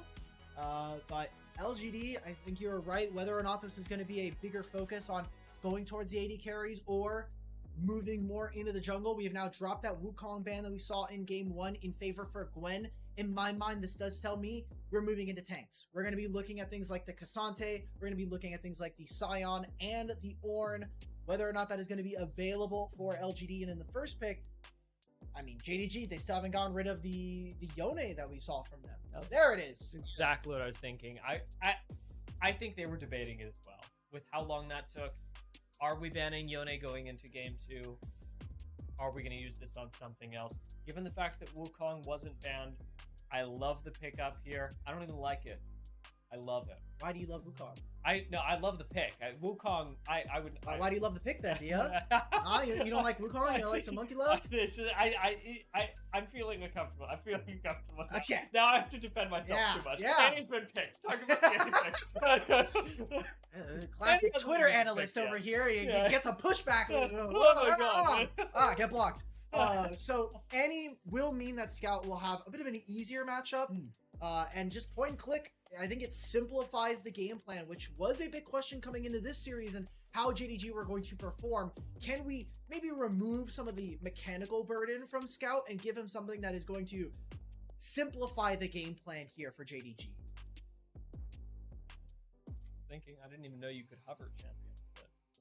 Oh yeah, they're not like actually banned. Yeah. It's more like a superficial Yeah. side of the game ban. Yeah, I figured. All right, games, can we fix the client? It's okay. Fearless can be something soon. Xin Xiao pick that does keep us within the top 3 most played picks for Shun, which is still going to be a quite comfortable place. Do we want to go strong solo lanes here? That's an interesting question, especially because mid lane isn't secured yet. You could counterpick the Annie, but I mean, Mbessa's gone, so of the top laners that Xiaoshu has been playing, I think Cassante, Renekton in particular are not going to have the greatest time into Yorick early. And if you're going to pick a tank, you're going to be opting into a Scion. For me, what I see from LGD is that they're kind of maybe inviting this kind of play. And none of the champions that they have really deal well with someone that's going to have 4,000, 5,000 HP. So they're going to be very reliant on making side lane plays and making sure that their solo laners can collapse in towards objectives. you wonder, because of the lack of being able to shred tanks, whether we see something that maybe Xiaoshu wants to play. He actually did really well on the Cassante into Yorick matchup a few days ago. That could be something to look out for here, but they're considering picking him up something else. At least blocking in a top lane here, not a terrible idea, and then it's going to get picked up. So, Renekton into Yorick, maybe not as Xiaoshu styled as I would have liked, as Cassante has looked really good this season, but we get to keep it for later in the series. I gotta say, Dia, if we had demonstrations about JDG's draft in Game 1, I think LGD have a really strong first opener here. Yeah. I mean, the matchup top lane should be fine for them to be able to handle. You're going to be playing a rather short-range composition into Talia and Wukong.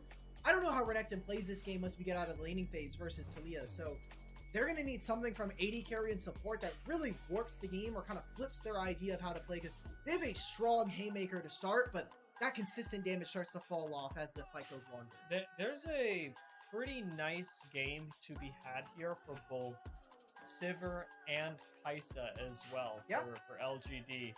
Dealing with the Annie from Scout is going to be naturally a part of any short-range AD carry's life, but both those champions are able to deal with it in different ways. Kaisa, of course, a lot of mobility, and Sivir, spell shield, smile. It's about whether or not they'll actually gain enough space to get that Sivir. The Kaisa is way easier. You can go invisible. You can literally teleport yourself to another side of the fight if you really need to. We're getting Yunara banned, so the fact that JDG are not prioritizing this champion is really worrisome to me, because you have such a talented marksman player in Pays. So a lot of support focus. I think this ends up hurting YCX, who has been more of a unique support specialist necessarily than playing our traditional engagers like Leona and Rakan. I see the logic behind the Corki ban. I don't necessarily think that it's going to be the greatest impact here, but now you're deciding really what AD carries you want to go with. You can defer that decision, especially because you get one of either Sivir or Kaisa should you wish it. I know I'm really focused on those AD carries. Should I be thinking about somebody else here? From JDG side, honestly, I really like Jhin. I don't know why I've been on a Jhin kick, but I just think having the Deadly Flourish available to you gives you so much access to be able to play on multiple different lanes, or at least have that range to be able to interact with your opponent. And I gotta say, nobody from JDG can deal with Talia right now. Like, if Annie gets that burst down, if she get that Tibbers and kind of surprise factor, that just means that vision is going to be very important, as we've noted throughout the series. But if you're looking at each other and you're going face-to-face, front-to-back, I really like what LGD now have. You have a Rel to be able to slow down the fights alongside that Wukong, And that AD carry that you were focusing on so heavily is going to be that Kaisa coming on through for LGD. And I'm a really big fan of the fact that they end up picking up Kaisa, especially because they deny the backline access that Kaisa might otherwise have to help take out Talia. Sivir, the natural lock-in on the other side, it was building up to a, we're going to trade these 280 carries, so it makes sense to see this picked up for Pays. Key players in this game, absolutely. I think we're looking towards mid lane, as you were illustrating. What can Annie do? What does vision control for JDG look like? And on the other side of that, kind of like we were talking about Pays last game, can anyone touch XQW? I gotta say, man, this draft is terrible from JDG. Like, if they can get the first punch, awesome. But you're not going to consistently or reliably be able to do that on a lot of instances. And if I think about theoretical team fights, if we get locked down onto Savior, he goes invisible, he can ult away. You're going to have Talia wall and her Unraveled Earth, and you have to walk through as Sivir.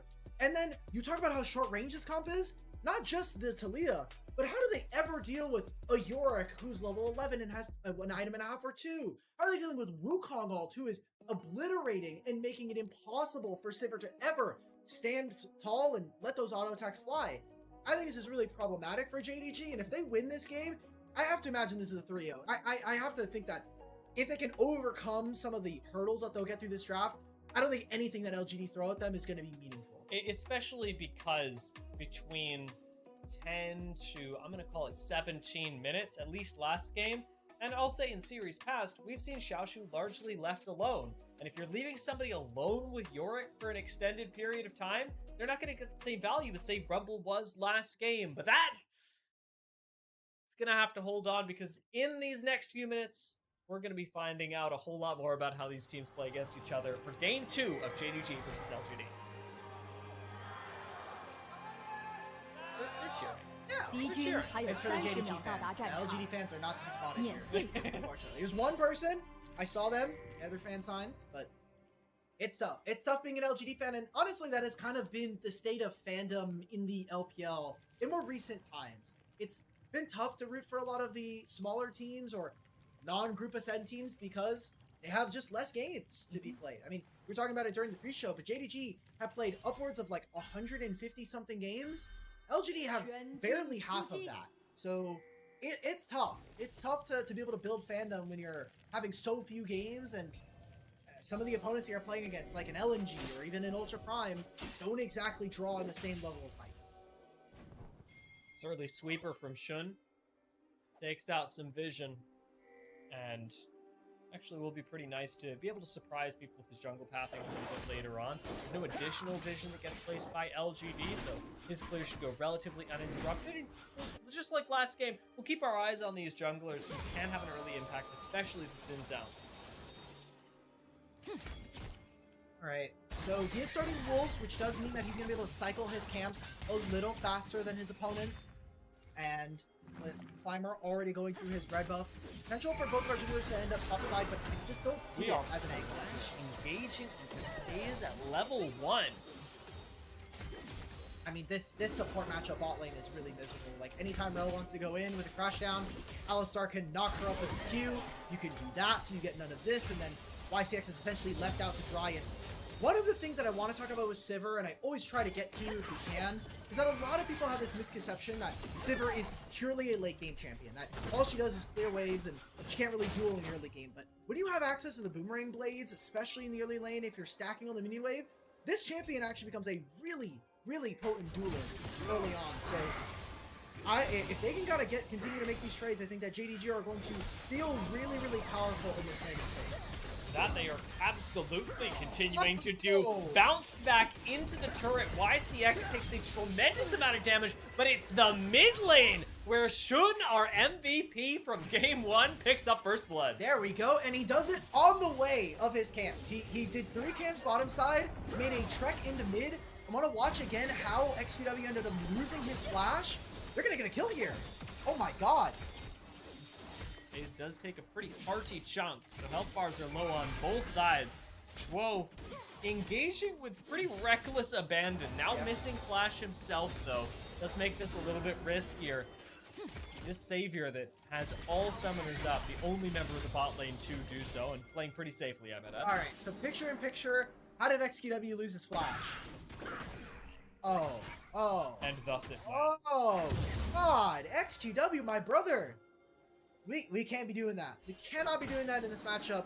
But Annie does allow for the enemy team to play with a little bit more proactivity. You have a point-and-click stun before level 6, and then once you get access to the ultimate, it does make it a little bit easier for you to find that range. So, a good opening start here for JDG. And a question will be, how do you convert that as JDG? You've gotten the initial kill. If you're able to consistently deal with Talia in this way, you've answered one of our big questions from the draft. Right now, like we were talking about, that early cycling of camps by Shun already kicking off. Wolves have respawned, and he is off to the races. To note, Shun does get his early camps, but for me, what I'm looking at right now is double scuttle completed for LGD. So Climber is going to have a little bit more gold. He's a little bit ahead in terms of XP as well. So once he gets down to this bottom side and starts to cycle his camps up, I imagine once he does a second full clear, he's actually going to be really close to hitting level 6. So might make a pit stop in one of these lanes to get him over to that break point just that much quicker. Quick roam from YCX is available up to the mid lane as you take a deep breath approaching this dragon spawn. We saw some lane swaps happening last game around this timing. Might be coming in again, depending on where the priority lies for these teams around first dragon. With JDG having the amount of pressure they already have with bot lane, you're seeing the early Sivir power pay off like you talked about. Kaisa cannot, all Kaisa's gonna do is just catch these waves. That's all she can do in this early stage right now. Doesn't have any items. Wonder if we're gonna be seeing Static Shiv. I doubt it with the prevalence of Kraken Slayer and just how strong some of the items. Item economy is really, really important, especially for a champion like Kaisa. So seeing how an LGD, and where LGD kind of finds spots to get these luxury items is gonna be really, really pivotal in my mind.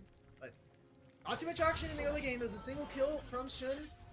I can't imagine there's going to be much doing here. I mean, Pays has a spell shield that blocks at least one half of YCX's combo. So how LGD, again, can leverage this Sivir in mid-game especially, it is so easy for them to throw down a Boomerang Blade, wipe away an entire mid-wave, and then move in for priority with the jungle.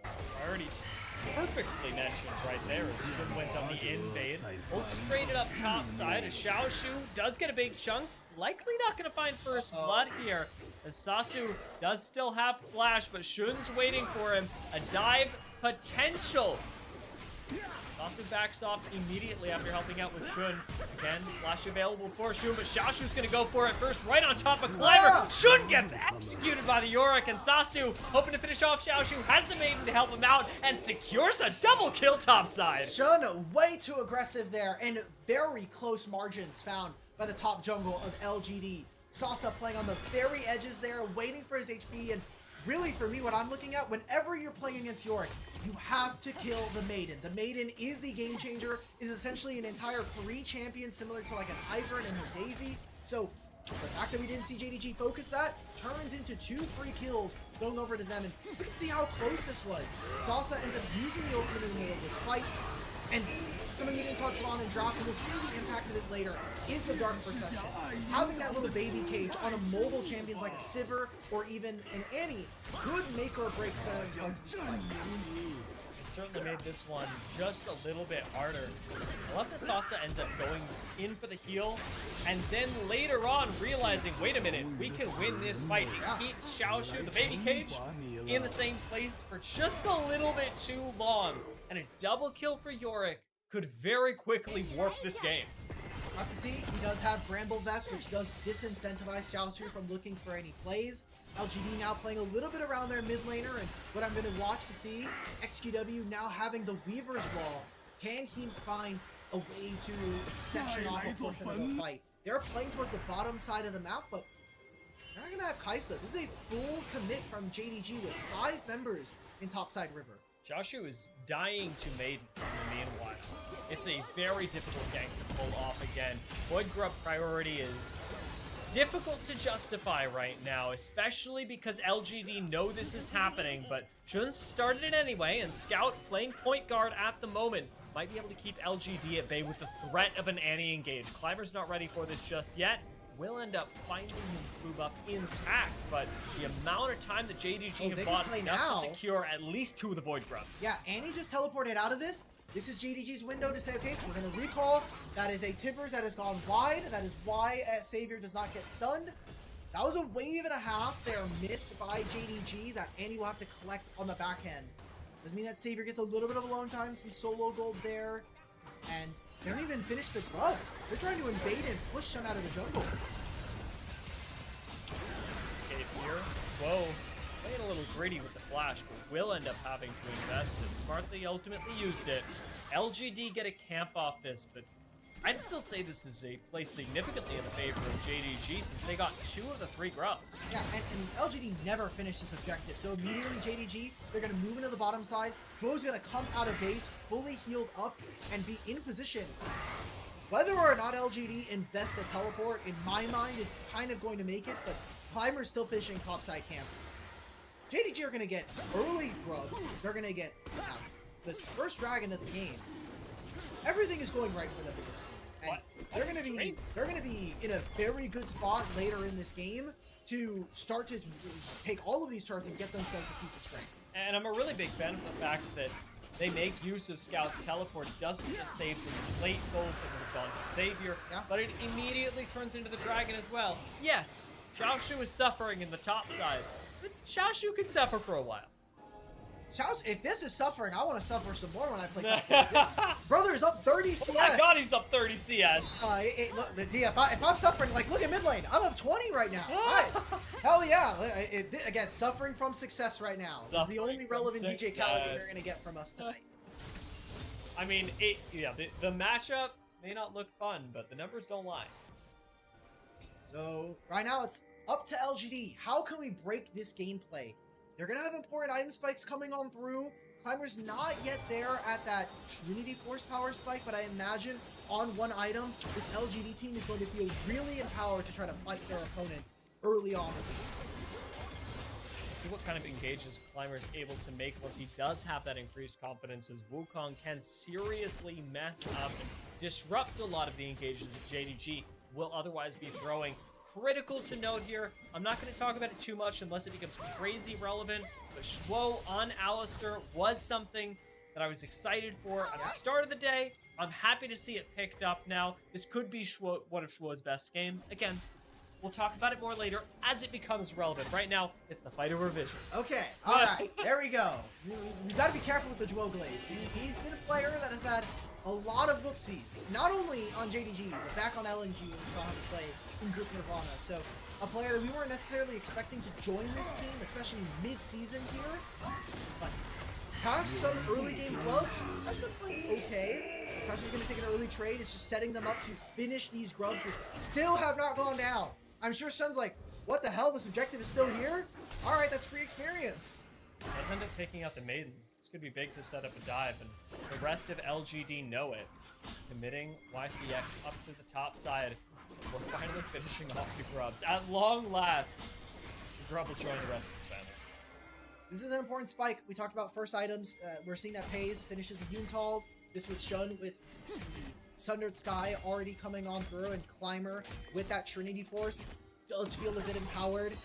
Maybe if they can time this to a Savior getting what looks to be a Kraken Slayer. I mean, Dragons, we don't have really an objective for the next 2.5 minutes. I feel like LGD have either mistimed how they've gotten some of their resources. That is just a misplay. Or a mistiming.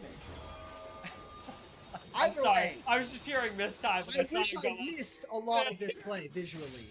It's going to turn into JDG stealing camps, and XQW doesn't even get to touch this bottom lane wave. That is really big. I love the aggression that we're seeing from JDG early here. Good caution as LGD want to try and cut this off. Weaver's Wall instead takes them to safety. But the boop back in on Scout, and a huge engage out of YCX does change things in a bad way for JDG. Should finishes off a fight in the back line, finally taking down XQW, but gets double killed in return. Climber grabbing that one, and ultimately a winning fight for LGD. I think I have temporarily, I think I have the blindness too right now. What am I watching, guys? Like, remember, these are multiple players who have been able to go to Worlds multiple times, including Xiaoshu. But like the setup for this play just feels so bankrupt in my mind. Like, we're waiting for Sivir. We have Dwo, who kind of mispositions in certain parts of that fight. XQW wastes his flash because he exits on the wrong side of the Weaver's wall. I mean, we can take a look at this again. There's no headbutt available for the Alistar, okay? XQW is in questionable spots. They've wiped so much time. This is what we were talking about from draft. Rel plus Wukong. How does Sivir get to fight? We saw Hayes immediately. He books it. He's out of that fight immediately. And there's just no damage there afterwards coming in for JDG.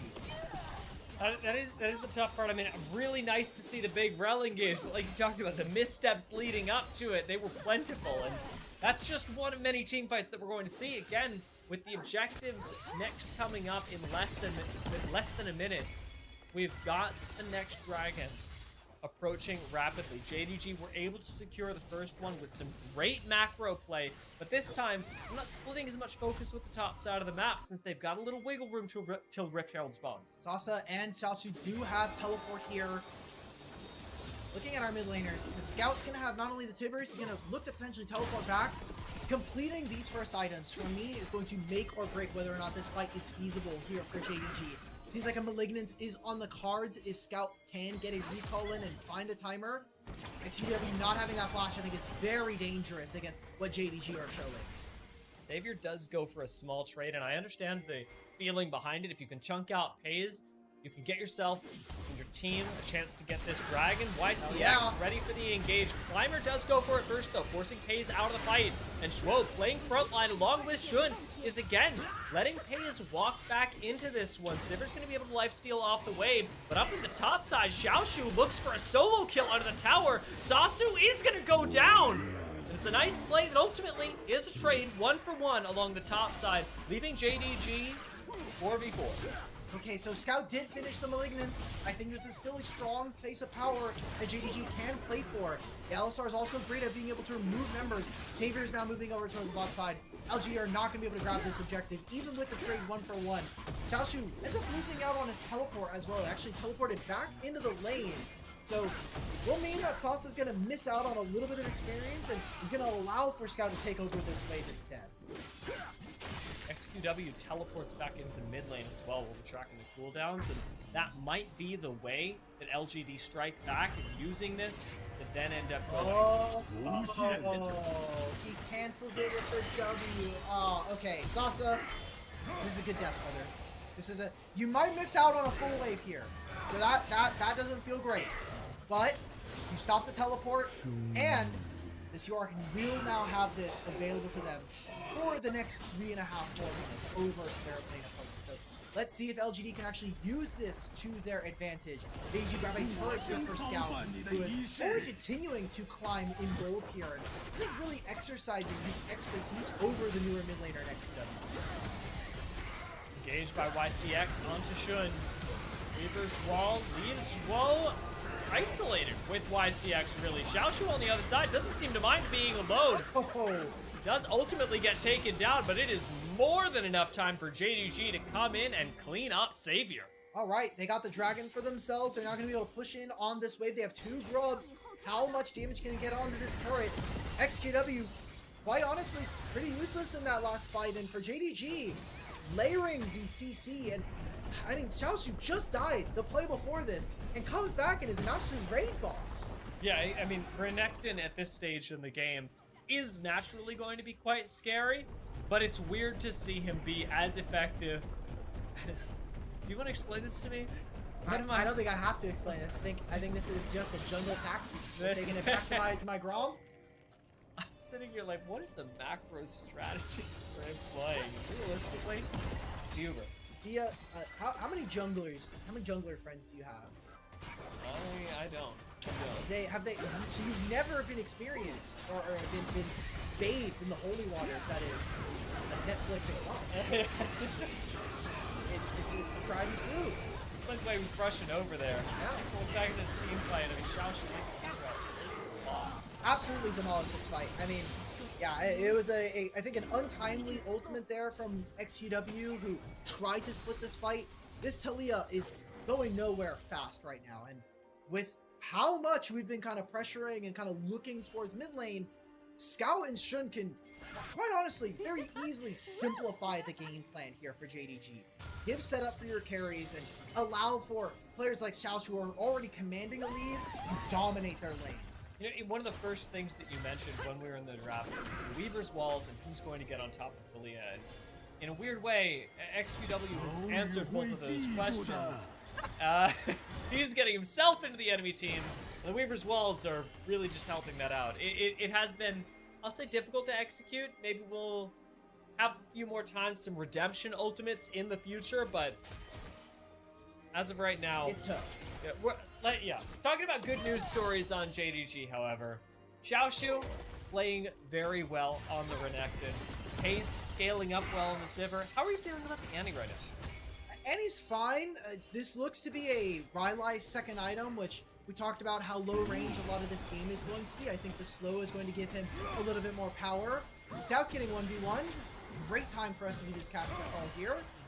He's going to take down the Tibbers. Tibbers is not as powerful as the Maiden, as we've seen. Obviously, Bear versus Throne Woman seems like it's fine. JDG, after throwing their toys at the Yorick, are going to re-invade their own jungle. Looking for a chance to contest the red buff that is already gone. Nice takeaway. And Climber gets out. We're really waiting on the next objectives, of course, to let these teams orchestrate plays around, and that's going to be the Otacon coming up in 5 seconds. Just a minute from then, though, we will have the next Dragon Hextech on the board. So if the play gets delayed a little while, we could see a split objective situation. All right, is Savior going to find a recall here? Because I'm looking at something, Dia. Tell me.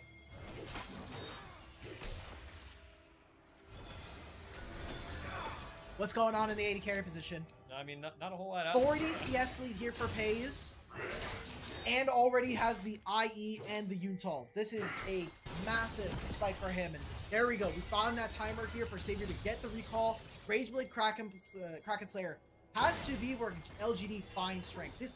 At this point in the game, if they're not able to find a win, I'm hard pressed to think of an area where JDG are going to lose in fights. They need to be able to win around Savior, which has been kind of the strategy all season long. And that's going to require vision. We talked about vision being super important when contesting this JDG roster that are relying on things like Annie and honestly the sort of awkward front to back, maybe some flanks from Xiaoshu to disrupt the backline of LGD. It's critical that right now LGD are I want to say invading. They're re-entering the river and placing down some awards that will let them take this next fight. Oh, Xiaoshu, he's just trying to force right now. I think he might be able to get this as well. I mean, his confidence is inspiring me. Yorick, a formidable opponent, but against Xiaoshu, it's not going to last long. Now they can't even make this player on the top side. It was supposed to be a point of strength here. Savior is now down towards the bottom side. Oh no, can he get it? He's going to get in range. He should be able to find this kill. Oh no! Ah! We got it. We got it, but at what cost and what is happening here? It looks like Savior is not the only AD carry just running around on his own. Pays stops by to clear the mid wave. Otacon is a mess. We're a little bit lost. Savior ends up re-engaging on Pays. Might actually find the kill, and the Void Seeker gets spell shielded. Close enough. Close enough. Teleports are still going down, and this Otacon is now at half. This is going to become a smite fight, and I'm looking at Dro. No headbutt available to push out Climber. Shun waiting for his chance to re-enter. Baby Cage gets thrown out. He is pushed completely out of the Otacon, and Shwo seems to get out alive. Never mind. XQW snaps him up. LGD grab the Otacon. So much went wrong there. So much. Dude, what is JDG doing? This is another objective setup where they have free reign. Xiaoshu solo kills his opponent. Kaisa shows on the bottom lane wave. And somehow, JDG are unable with 3v5 numbers here. I mean, we could take a look at this fight. What I want to look at, and I'm going to pull up the mini-map Tell me. Look at where the teammates are. He's going to take... Here's a pen. There are 3 members of LGD controlling this side. We're going to get tied. We are right back into the fight. It's a fight on JDG's side. Shuo looking for a re-engage, but Shun already found his prey. Climber is down. Shuo goes for the Hex Tech flank, while Xiaoshu is in the middle of the team. Pace is going to get taken down by Savior, assassinated by the Kaisa, but Xiaoshu does not care one bit on the Renekton. He is a monster, and he and Shun flank on the other side. Well, ultimately, Scout picks up the last kill. JDG wiped that fight and take the Hex Tech. We came in with a head-to-head that was talking about the bottom lanes, but honestly tonight, Dia, the solo lanes for JDG have really stepped up their game, and I think made the gulf in experience known here. Xiaoshu versus Sasa has been Xiaoshu favored in these last 2 games, and Scout, again, showing that expertise. Shun taking control. We thought maybe this was going to be a flank from YCX, but a miss on that Shatter Strike. And this should have been their opener here. Climber right into the backline. And honestly, with Savior, he should be in this fight and dominating. But they get to take Climber out. And while Savior is just ripping apart this front line, it takes way too long for the rest of LGD to get in line and follow where Savior is. We asked the question at the start about how are you going to access the backline? How are you going to get on top of Savior, on top of XQW? And the answer becomes very clear, because Xiaoshu is running at Sasu, and Sasu's just running away. There's no front line here. There's no peel for this backline. Renekton gets to walk at them, and that's it. I gotta say, the mid canyon is absolutely insane. It's only 500 gold, but when it comes to game impact, immeasurable, an innumerable amount of damage here from Annie. And we've just not seen this ultimate from XQW really have enough impact. Now, with both summoner spells missing from them, I do think that this advantages JDG. Talia not having that flash just means that she is free open range here for Jindong to find. Seems like we'll be doing that in the next few minutes as well. Positioning around Baron already set up, and you know Xiaoshu is looking for the 1v1 bot side. Pushes Sasu underneath the turret, and Shuo, known for his early engages, is going to go for one that is nearly perfect. The Goldilocks engage, however, may have gone wrong as Climber goes for the counter engage, and Savior's right into the back line. Scout peeling backwards, does manage to find his trade though. Savior goes down, YCX is isolated, and this fight goes in the favor of JDG, assuming they're able to find that last kill, which they should. What is Savior doing, man? Savior is trying to squeeze every little bit. This actually becomes advantage towards LGD. This fight was prolonged, it was protracted, and they get numbers advantage now on the top side of the map. It'll turn into no Baron, but That's my bad. If Savior doesn't kill himself at the beginning of this fight, that could have been Baron for them. Does that count as like a good Weaver's Wall in your book, since it did change the fight? I guess, but like, if that's the quality of Weaver's Wall we're gonna get, just put the Annie in the pack. You should just be playing these simpler champions, XQW. Let's get some Azir games. Ask JDG, please don't ban Yone, please. I'm begging you. Stop banning Azir too. Yeah, on one hand, I want to look at a replay of that because I want to just note Savior kind of sending himself in, but I don't want to have the displeasure of seeing a large port, like 80% of that fight played again in front of me. Not just for us. I know it's very selfish. That'll be different. But for the fans. The fans deserve better. I can cover your eyes. I can't cover them. Yeah. That's... I can ask my producer to turn off the feed, but that, I think, defeats the purpose. Please don't do that. That seems counterproductive. Yeah, especially for an LPL English stream. But we're seeing now both teams start to jockey for position. Right now it is LGD in favor, but you have this Sivir. Mini wave is gone. I've seen this engage before. Shwo headbutt pulverizes here. Like, as soon as he's in the river with somebody else, he's gonna go for it. Already searching. Scout's the one that pulls the trigger on the engage. Climber heads for the hills, pulling out the Cyclone just to save himself. And that leaves LGD with no engage tools for this Baron. JDG know what they gotta do. And now Dragon spawns in a minute. Really important time here. Teleport from Sasa. There's gonna be Hextech portals coming on through. I think this Baron is gone, but can LGD get back in? Shun's getting ready for the smite. Xiaoshu on the flank, however, causes a big problem. Paze could be engaged on by YCX, and he will be flashing away. Paze survives for now, but he's jumped on by Savior. Savior picks up the kill, but gets traded out instead. It is 1-for-1 AD carry for AD carry as JDG fight a war on two fronts, but it is Xiaoshu who is winning his all the way, flashing right on top of YCX. He takes him out and is left with just Sasu and Climber in the pit. XUW can teleport back into this play, but this went from a Baron that was supposed to be JDG's to now it being LGD's. Xiaoshu's level 16. He does not have Dominus. I cannot see a world where he wins a 1v3. A fight that should have been theirs. LGD clamber back there, and they're ignoring the gold lead that is exhibited by this Renekton. That fight, I hope we get a replay of. That one, yes. Yeah, because this was really, really a difficult fight to track, especially with Xiaoshu doing as well as he was. And we get it. All right, so we're fighting away from the Renekton. I think a good strategy here for LGD. We talked about Dwo sitting in the river. You are half HP as this Alistar. You have to be very careful about when and where you find your HP. A masterful flank from YCX. Catches Paze barely, but I just think that Climber coming back into this fight is so important.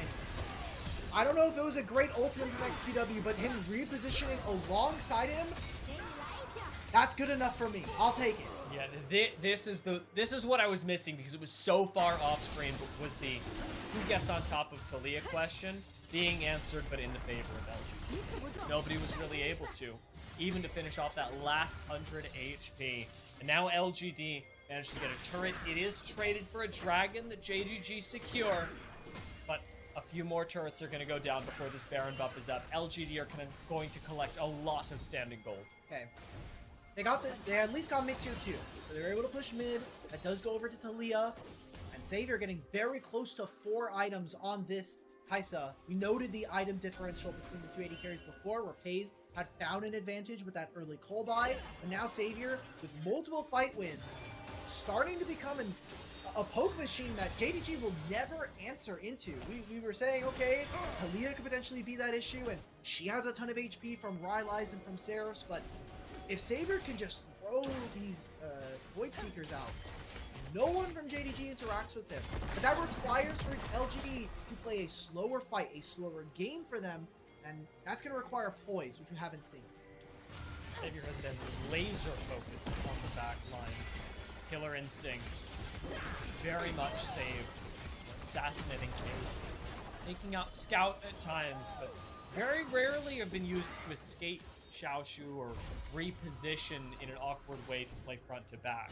It is almost always about the assassination. So we'll keep our eyes on Savior as he picks up a Rabadon sport. That is crazy. This guy does so much damage. If he can get a plasma proc down on you, you're going to lose about a quarter of your HP, especially if you are a tankier member. That amount of damage is unavoidable here. And there's very little magic resist coming on from this team. Very focused on Climber getting to the back line and even trying to stop some of Savior's auto attacks, but we gotta say, from the draft, we were saying this is very LGD favored. The early game looked good for JDG, and the saving grace for them is in 3 minutes time. Can they get the Hextech Soul, and will it be enough to mount what is becoming an unstoppable lead, even with Xiaoshu doing well individually? I mean, it'll be about 5k gold soon, especially if you're able to win a fight, find a singular pick who is covering just around the right mark, where LGD should be able to close this out. With JDG fighting for vision control just around their base, I'm having trouble seeing how they're going to contest the Hextech Dragon. 2 minutes is a long amount of time, but at the same time, I mean, we have seen it go by like that, especially the way that LGD are then contesting for said vision around top side. It's looking really good. Sasu walking up to Scout, could get picked off here, but he knows it. Nice awareness. Yeah, I just want to highlight for everybody, look at the vision line here. JDG cannot push any further. It is really important with the timer in 2 minutes at the top right of your screen. Can they find some kind of angle for themselves to make sure that they can, I don't know, like fix the side of the map or get a TP flank available for either Xiaoshu or for Scout? Yeah, Xiaoshu pushing out the top side right now is going to be a big focus for the next fight for myself. as a frontliner, and we'll see what sort of engages Scout is able to cook up. I love that LGD are re-entering, re-establishing that same vision line that you pointed out earlier. 1 minute left, and JDG are trapped in their base. The exception is topside, and that exception is getting engaged on. We've got a fight between mid and top lane. The question of how you get on top of Talia is especially difficult to answer right now as a solo Renekton with no help on the way. That is absolutely going to be a pick. Xiaoshu overextending, being taken down only 1 minute before the dragon. Look, he can teleport into this play. I think that timer so important. There's a 7-second desync between him coming up and the dragon being available. But JDG cannot control these waves. The Sivir ended up going towards bottom side. No control of the mid lane. And now we look back at the minimap here and look at all of these flank swords available for JDG here. This is going to make or break their fight. And I gotta say, Dia, they not only have to win the Dragon Smite fight, but they also need to win the next fight afterwards. Otherwise, the soul goes down, but they lose their entire base. Yeah, losing control of these waves, like you talked about, very, very difficult. But these flank wards, if they win the next fight, it will have all been worth it. It is all going to come down to those greens that the observers just highlighted. And what Teleport is able to make happen around these objectives. Engage on Deshwo. Makes things tough. Unbreakable Will gets popped, but fortunately he does not. All right, JDG, they're just going to give this up. No way for them to move in. They are not in position to contest. Honestly, Dia, I think the window is gone. LGD getting that one of those dragons at the very beginning of the game may have saved them here in this series. Now they can move over straight into the Baron, take over the mid wave, and they still have Saso with this Maiden. XUW is going to now cut them off. They're looking for Shun. Now they have no way of stopping JDG from entering into the pit and getting a little spicy with it. Last villain taken away by Shun is, now like we talked about, he does have that lack of mobility on the Xin to actually cross the rock wall between he and the objective. But LGD seem unconcerned with the Baron. Xiaoshu sort of creating an organic flank as LGD re-enter the jungle. Vision line so clear for LGD. Nothing past the river for JDG, especially on this side of the map. I can't believe we're in a situation where LGD are going to slowly cook JDG out of this game. It doesn't feel real. I mean, Savior, again, being such a huge portion of this team. He's the only veteran and only remaining piece from 2024 for LGD. Basically rewarding some of their LGD youth program and other LDL prospects. And while Climber had in and out stints throughout the year, this LGD team really needs to prove that this last year in the LPL can materialize into something. Vision established for JDG and LGD. Look for an engage. It's YCX's time to shine. He needs to find some sort of isolation, some sort of damage onto Pay's Savior, searching for the assassination, but YCX gets a little over anxious and gets picked off. Now it's front to back where Sivir really thrives, and Pace is going to go down. Xiaoshu unkillable in the front line, and JDG win the fight 2 kills to none. There is that poise that we were talking about. I mean, YCX gets completely obliterated before the start of this. Climber, no ultimate. They do have Talia wall if they really need to get into this pit, but such a dangerous ask here for LGD. Love it. I love that I got a caster curse right before the Baron happens. All good. It was bound to happen. It's been 9 months. I'm destined to have a few of them here. But, I mean, seeing Xiaoshu get right back into the back line, just start to assert himself. JDG, I don't know what we're looking for. We're here to push our waves, brother men. We're here to push these waves out. Let's use the Baron that we have for the next 2.5 minutes, because this timer is going to overlap for that dragon. It's nice to see Scout moving towards the bot side with that in mind, making sure that the waves, at least immediately surrounding the dragon, are still there. So let's take a look at this replay and how the fight went JDG's way. I think it is important for LGD to hold this corridor. What I don't like from YCX here is looking for any kind of engagement. We're here to poke, let Sivir find any kind of damage. This is the flash from Page, which is going to be important in fights to come, but look at where Xiaoshu is. Nobody from LGD want to be dealing with this, and with XUW also losing his flash, I think it is very, very important to see how LGD play out these next few moments because they can withstand the Baron. And the Dragon, I mean, the Sivir clearing ways is difficult, but you do have ways of being able to play the game. It's tough looking at that as well because YCX is so laser focused on eliminating Pays in the same way as Savior has been. But the CC landing onto Pays, even just a bit of it, doesn't really matter because nobody else is being hit by it. Yep. So Savior can't just jump in and assassinate. That's the real difference here, and it's something that LGD are going to have to correct extremely quickly. They cannot pull off another play like that, not just because they don't have the ability right now, they don't have YCX's flash, but because if they do in the future, the game is going to be over immediately. Right now, JDG have absolutely clawed their way back. The gold lead that was LGD's before has slowly evaporated to the point that it is just a puddle. And now that dragon that you were talking about is coming up. And that dragon still means Hextech Soul is on the table for JDG. 40-minute game. We've had 2 Barons already. Obviously, Otacon a long time ago going over to LGD. You see that JDG are starting to get ready. Pushing in that bottom wave. They got access into mid. Sivir is going to make their lives so much easier from JD Gaming.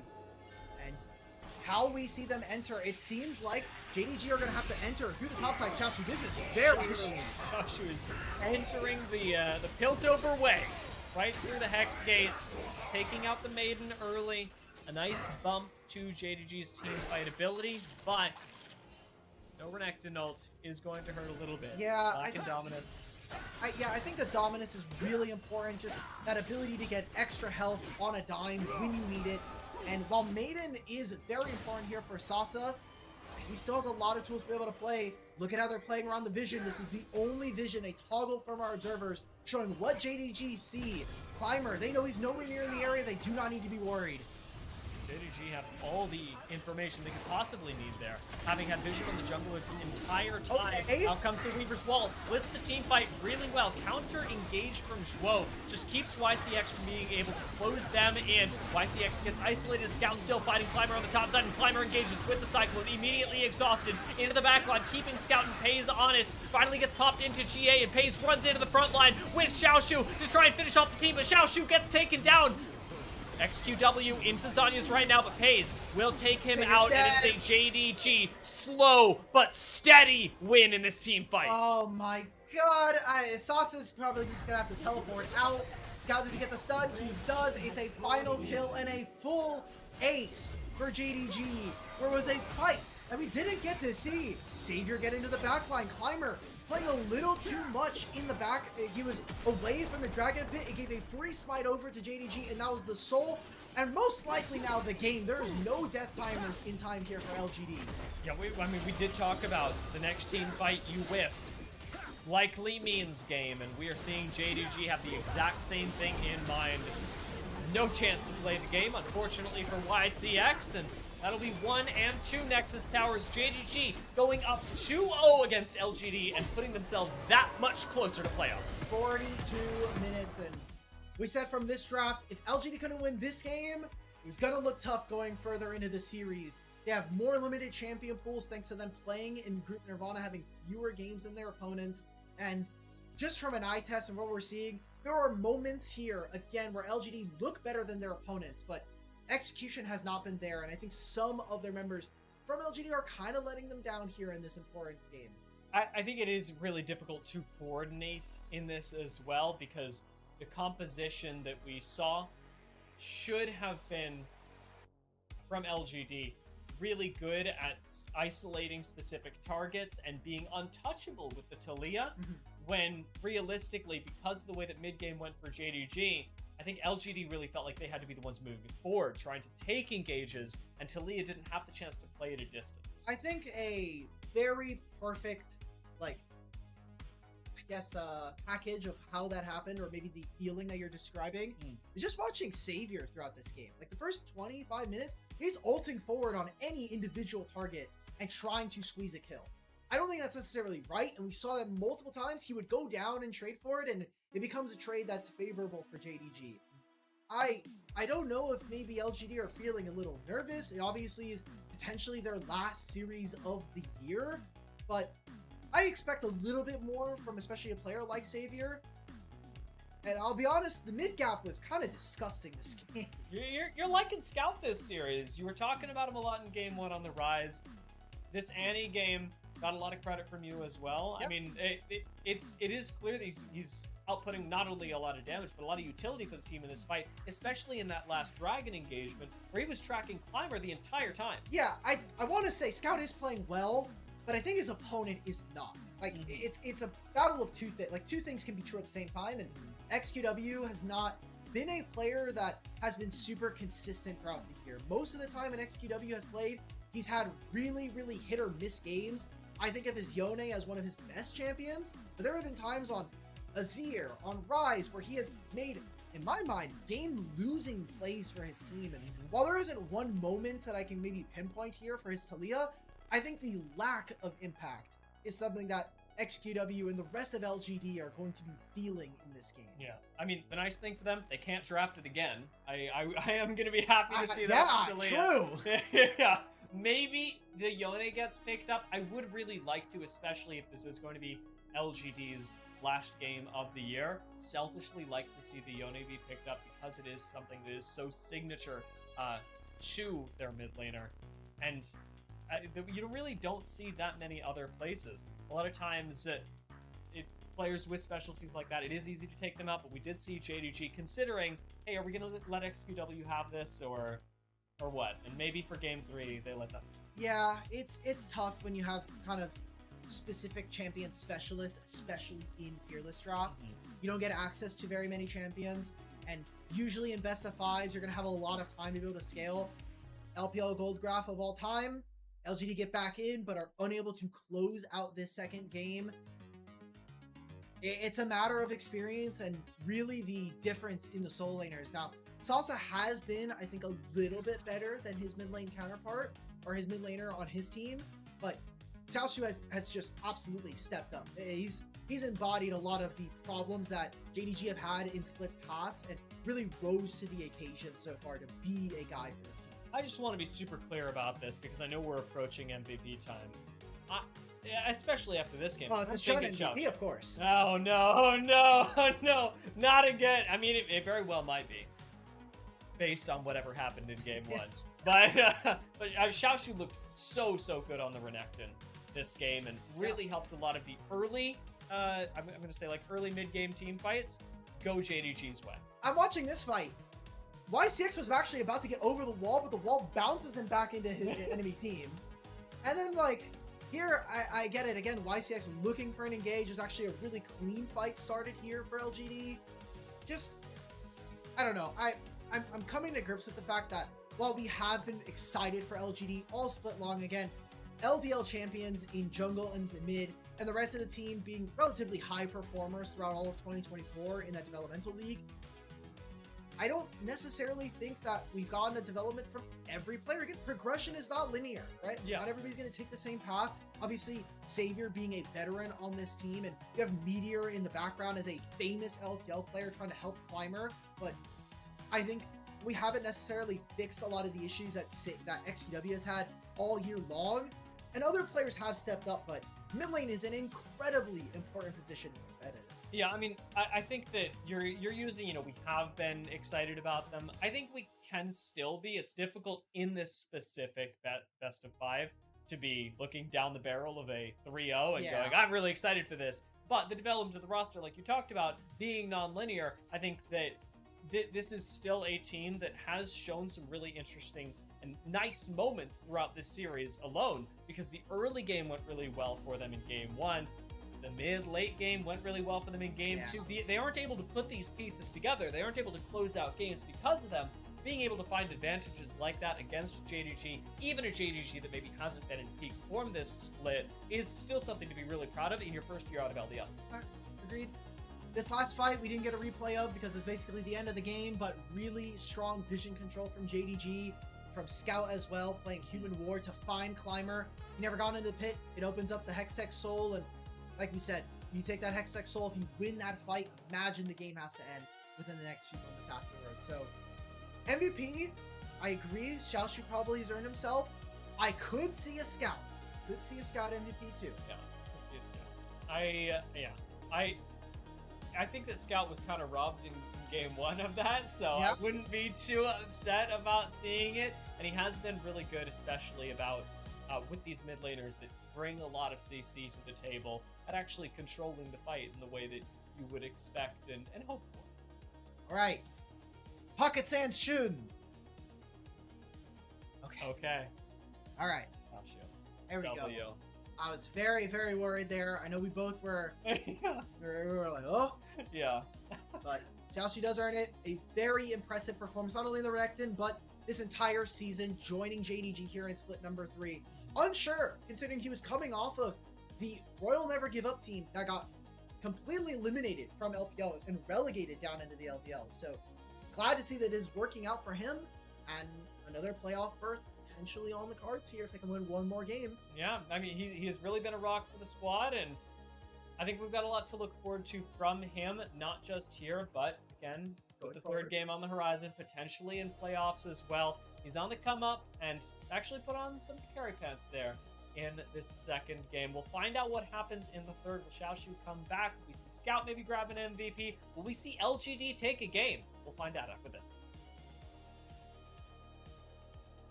welcome back to the LPL play-ins in Split 3. I'm still Dio, that's still Alec, and we've still got a game on our hands with JDG and LGD. I don't know how many more games we will have in our hands, because this very well could be the last one, and if we're following the diagnosis from last game, should be, because LGD very well could have taken game 2, and it slipped through their fingertips. 3-0, by the way. Yeah, this series was one that I don't think a lot of people expected LGD to be winning, and for good reason, but I think they've shown a lot of fight now.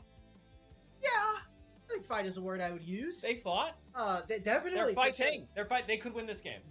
It could still be. They are legally, yes, by definition, they can win this game. Yeah. The probability I would give that is somewhere probably in the 30 to 40% range. I mean, maybe higher than some other people who've been watching the series so far, but always got to be a little bit hopeful. And with what JDG have shown, they're not impervious. They're by far not the cleanest team that we have here in the play-in. So, again, as per usual with any Group Nirvana team, anything is possible. Magic is possible in these series. Yeah. The JDG are doing this for more than just the chance at playoffs. The stakes are a little bit higher for this squad, and they're polishing up for a playoffs that is going to need to be, maybe not perfect, pretty near perfect in order to get them at 2 worlds. That's a spooky gun to be staring down the barrel of. Yeah. As we jump into the draft, LGD once again going to be on blue. JDG taking away the Azir. Big question for me is whether they take away the Yone. Okay, let's see it. 3 games in a row. These bans have been rather similar here for JDG. The Nico and the Yone we are expecting on 3 here. LGD, though, are they going to keep their bans? And really, what is their first pick priority going to be here? Because in my mind, I would like to see them prioritize trying to get a very comfortable champion. If you're getting rid of the ROM, in my mind, this does mean that we are kind of looking towards maybe... I'm trying to think. You're trying to disincentivize a champion like Ornn. Maybe you're looking to get a more abusive matchup for Sasa to take control of, but he has not really been a player in my mind that tries to squeeze in that way. Looking at with Rel and Braum will taken away. Oh, Leona, another possibility for LGD, and yeah, we don't ban the Yone. I think this is the part of a problem for LGD is now that it's not banned. I mean, do we take it immediately? Do we take it first base? Oh, hell yeah. Look, we're going to get Yone for XQW. We're going to most likely pick up a Sejuani. I wonder if JDG are going to look to take this champion away because it has been such a potent pairing with XQW and this Yone. And it's a very clear tank jungler that Climber can pilot. I think it makes the game plan very, very easy, which is exactly what we need from our teams. You know, I don't need you to be reinventing the wheel here. You just got to find wins, and sometimes you got to keep it stupid simple. Yeah. The Aurora and Yunara lock-in on the other side. I haven't really seen the Aurora pop up even in the bans, but I do know this is something that both Scout and Xiaoshu can play. Likely going to be going to Scout, if I'm honest. Yeah, Xiaoshu only getting a single game on it during one of their series going into the end of the season. So with a lot of the different the different matchups that Aurora usually is good in mid gone, like you're saying, doubt it's going to be there. So Udyr, a pocket pick here for Sasa that we have seen all year long. Kind of pulling it out here. Xiaoshu doesn't have too many champions. I mean, again, I talked about Cassante and Renekton being his best all year, but you don't really want to play Cassante into new Udyr, and look, they're going to try and get away with this with a Trundle. Trundle has massive value here, but is he going to be able to withstand the engage coming in from a Yone? From even an Udyr who's going to eventually walk him down. Yeah, you are going to need some other sort of front line, some other sort of crowd control I'd add if you are going to be giving Trundle over to Shun. Looking for what the mid-jungle matchup is going to be off of this as well, or rather, because we have Aurora, what Trundle's interactions with the mid-jungle matchup are going to be, because right now Trundle is course, really going to be nice in the jungle for dueling. Yeah. But once he shows up in mid lane, this does feel a little bit more defensive than offensive against somebody like a Yone, who has an easier time escaping. I can tell you've never been pillared in mid lane. Yeah. That is a disgusting ability. I've been pillared way too many times in mid lane, and it is the fact that you're not able to jump over it in a lot of instances, very, very difficult. A lot of top lane counters here for Xiaoshu, expecting him to go towards the Jace or the Aatrox. I like the Aatrox in particular. What are we gonna get in my mind, honestly, I'd like him to actually maybe save his pick until 5. You do know the matchup, but seeing what support they have does kind of change what flavor of top lane we might get. Hey, I hope Paze isn't paying Leona. I'm sorry, for sure. It's sorry. I know. Oh, I hope not. But taking this away, for Zhuo is also technically a takeaway from YCX. We haven't seen Zhuo play Leona nearly as much as YCX has this split, so pushing YCX a little bit lower down on the priority list.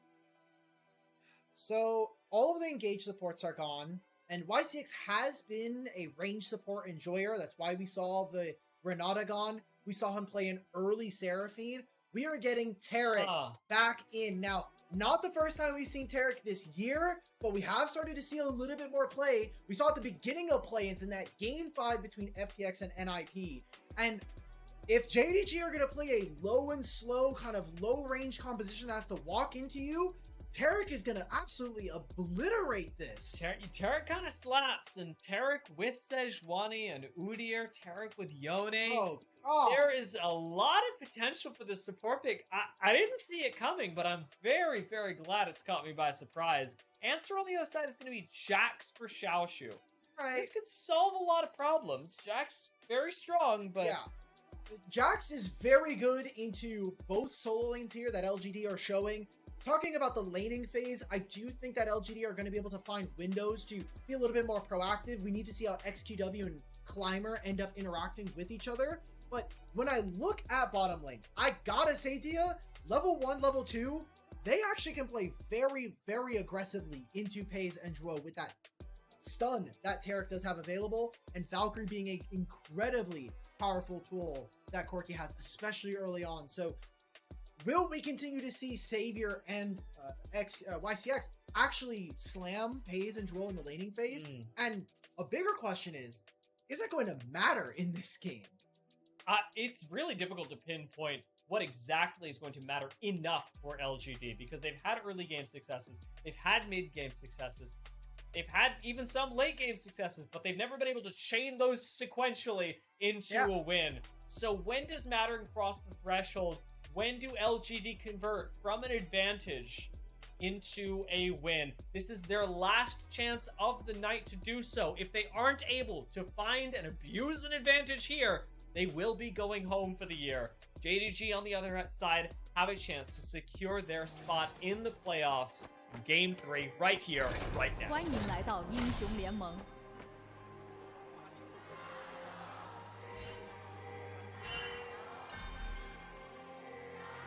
敌军还有30秒到达战场。There are JDG fans.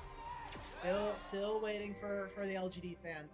I was really sad because we have a fan that has been interacting with a lot of the broadcast. Alpaca or Cindy. She's been great with helping us. We met her at MSI and she kind of helped us with moving some merchandise around and also helping out some of the fan stuff. But she's over in China now, and they've unfortunately never panned to her. Both today and yesterday. I was really looking out during the Wave of Ultra Prime series, but fortunately we didn't get to see her there. Unlucky, but yeah, maybe better luck next. Better luck. There've been crowds. Oh, we're getting more Spellbook Sejuani. This has been creeping up. As again, Spellbook got buffed a few patches ago, and we're continuing to see the exploration. I think it makes Climber really, really dangerous in the early game, because now you can invade Shun with Ignite or Exhaust, and there's nothing he can do versus you if you can gain priority with one of these solo lanes. Especially against a Trundle, you will take every bit of fighting prowess you get in the early game. Engage from Schwo, immediately countered. Thus is the power of the Taric, and Schwo has to flash out at level 1.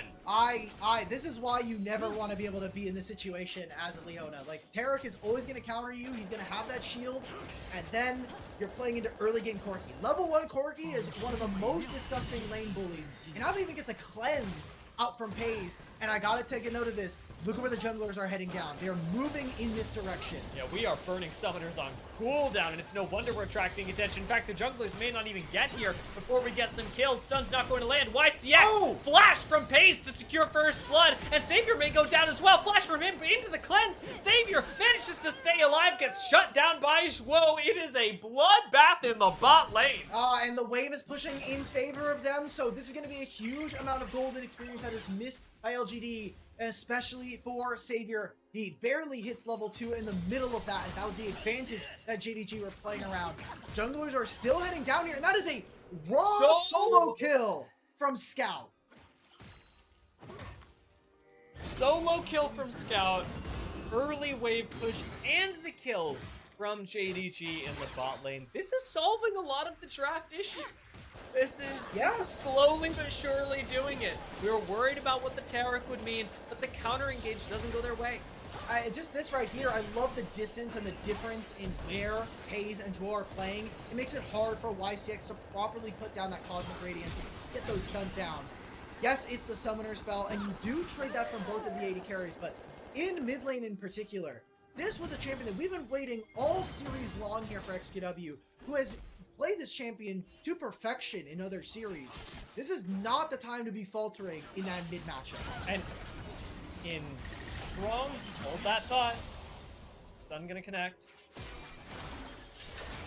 In a strong juxtaposition to what happened bot lane, no summoners were burned from Scout to secure that 1v1 win, and XQW burned both of his.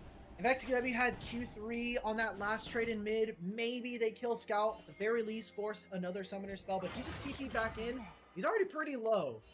Scout has to play a little bit more respectfully here, because Trundle's on the bottom side of the map, and with this wave pushing away from XQW, Yone knows, I cannot be on this side. I have to be able to give up this wave. Scout doesn't have vision on top side. He was just going for that, knowing that in all likelihood, Climber is too far away to help. JDG can pull off a small freeze in the bot side as well, just draw LGD a little closer to their side of the map. Xiaoshu up here is the only lane that we haven't seen action in just yet. It's been a nice chill time for both of these top laners. Trading farm, trading blows, but not too much action up there until the first item break. Oh yeah, it's Udyr Jax. Like, if Udyr tries to trade into him, he just completely blocks it with the counter-strike. I'm glad that for our producer and for our observers back in China that they don't have to deal with what was Cassante Udyr for the longest time, one of the worst top lane matchups to watch. So it's going to be a pretty large wave bouncing away from Pays and Schwo, and watching how maybe we get a little bit more action, but honestly with how this is already kind of laid out, I think that LGD are going to feel maybe a little less inclined to move in and try to find angles. Electrocute proc from Scout not going to go off this time, so XQW does get to keep his health bar. But check out the zoning the JDG have on LGD in this bot side. Complete control of the wave for Pays and Schwo. And it's turned into a pretty casual game for Shun as well.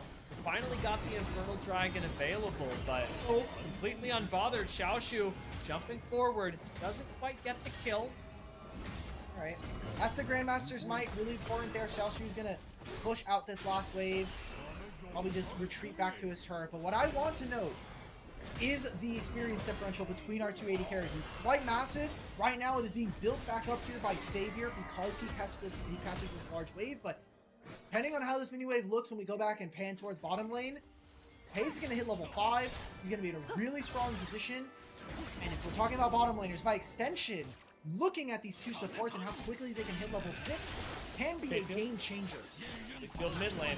You may see a stun come through. Oh my god. Wow, that is incredibly close there. Nice job to get away from the Scout. Do not see that every day. Shun going for the Scuttle Crab, however, is a little bit risky as a result. He's completely lost mid lane priority. He Climber, knowing that, going to be able to push him out just fine. Savior did try and get a little too close to the Scuttle Crab himself. Takes a chunk. But LGD still managed to secure the Scuttle Crab. Let's take a look. What's going on here? Let's thrown over it. I'm trying to throw over it. I'm getting owned. It's the Ignite. It's the Ignite. I got you. You're never fighting a Trundle as Trundle if you're playing into Ignite Pentagon. Like, that is part of the strength of this spellbook, and we got to see a little bit from our supports. YCX teleporting back in. Gonna hit level 6 before his counterpart here. That Grub spawning in 40 seconds. Where and how our supports find experience in these next upcoming moments is going to be pivotal to whether or not they're going to have it available for one of these objective points. Be tracking it over the next couple minutes, especially with Xiaoshu just having backed. Normally you'd see him start to rotate bot if they were going to pull off a lane swap, but he's not hitting one of those. Instead, mid lane belongs to Savior and YCX. Pays and Shuo are still hanging out on bot side. That unfortunately means nobody's going to be really ready as Grubs spawn from the side of JDG. Alright, Shuo just showed on bottom side. He has teleport thanks to his spellbook. Probably going to teleport into mid lane as we see now. YCX needs to sit on this mid wave because he is so close to hitting level 6. That Cosmic Radiance is going to make or break this fight. But I'm looking at Savior. He is late. LGD are going to have to make a late entrance into this objective, if at all. And it seems like they do want to fight this. They have some pretty important ultimates coming through. Confirmation, YCX has hit level 6. Ultimate available, Shuo. Waiting for a pickoff right now. We'll see if LGD decide to contest this. You have to imagine that they will. It is going to start early autoing onto Climber, looking for a safe place to be. Fate Seal going to connect, but the stun will not. YCX pops the Cosmic Radiance, keeps himself and the team alive, but JDG now put him in the pressure cooker. No way to escape from Aurora, and JDG claim 3 quick kills. And they get all of the grubs. This is incredibly problematic now for LGD in a fight that had to be played incredibly carefully from their side. They're letting Pays free fire and build up all those Unleash stacks. Even the ultimate from YCX, I think, not getting as much value.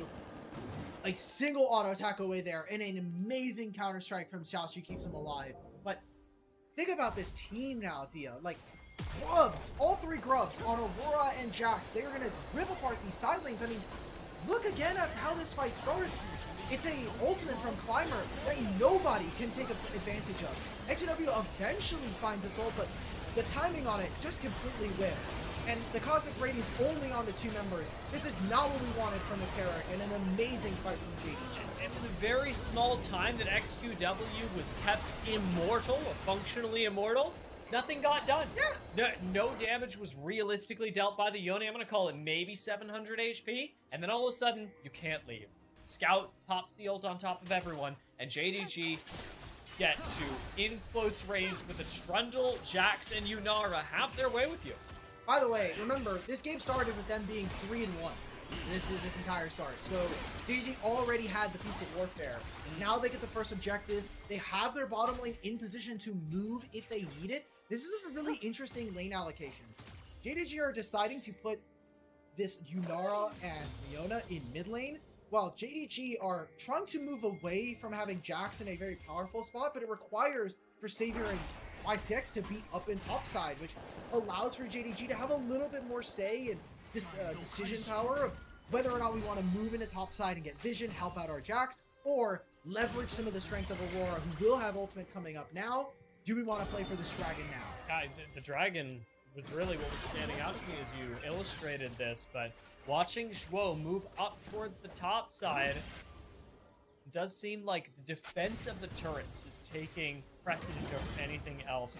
Climber pops in here just to see if they can fish for a dive onto Xiaoshu, but now that Shuo is here, this dive must be impossible, and that's without even knowing that Shun is waiting just a screen away. Looks like they're going to call it off. Instead, let's just get the wave in. They know that Pays is moving on forward. Pays has flash and cleanse. Oh. Saves the flash and the cleanse. This got kind of cold. Yeah. Uses his ultimate, which gives him the dash alongside those potion steps. So just completely saves his ability. That's really smart play. And Hayes is an incredible duelist now.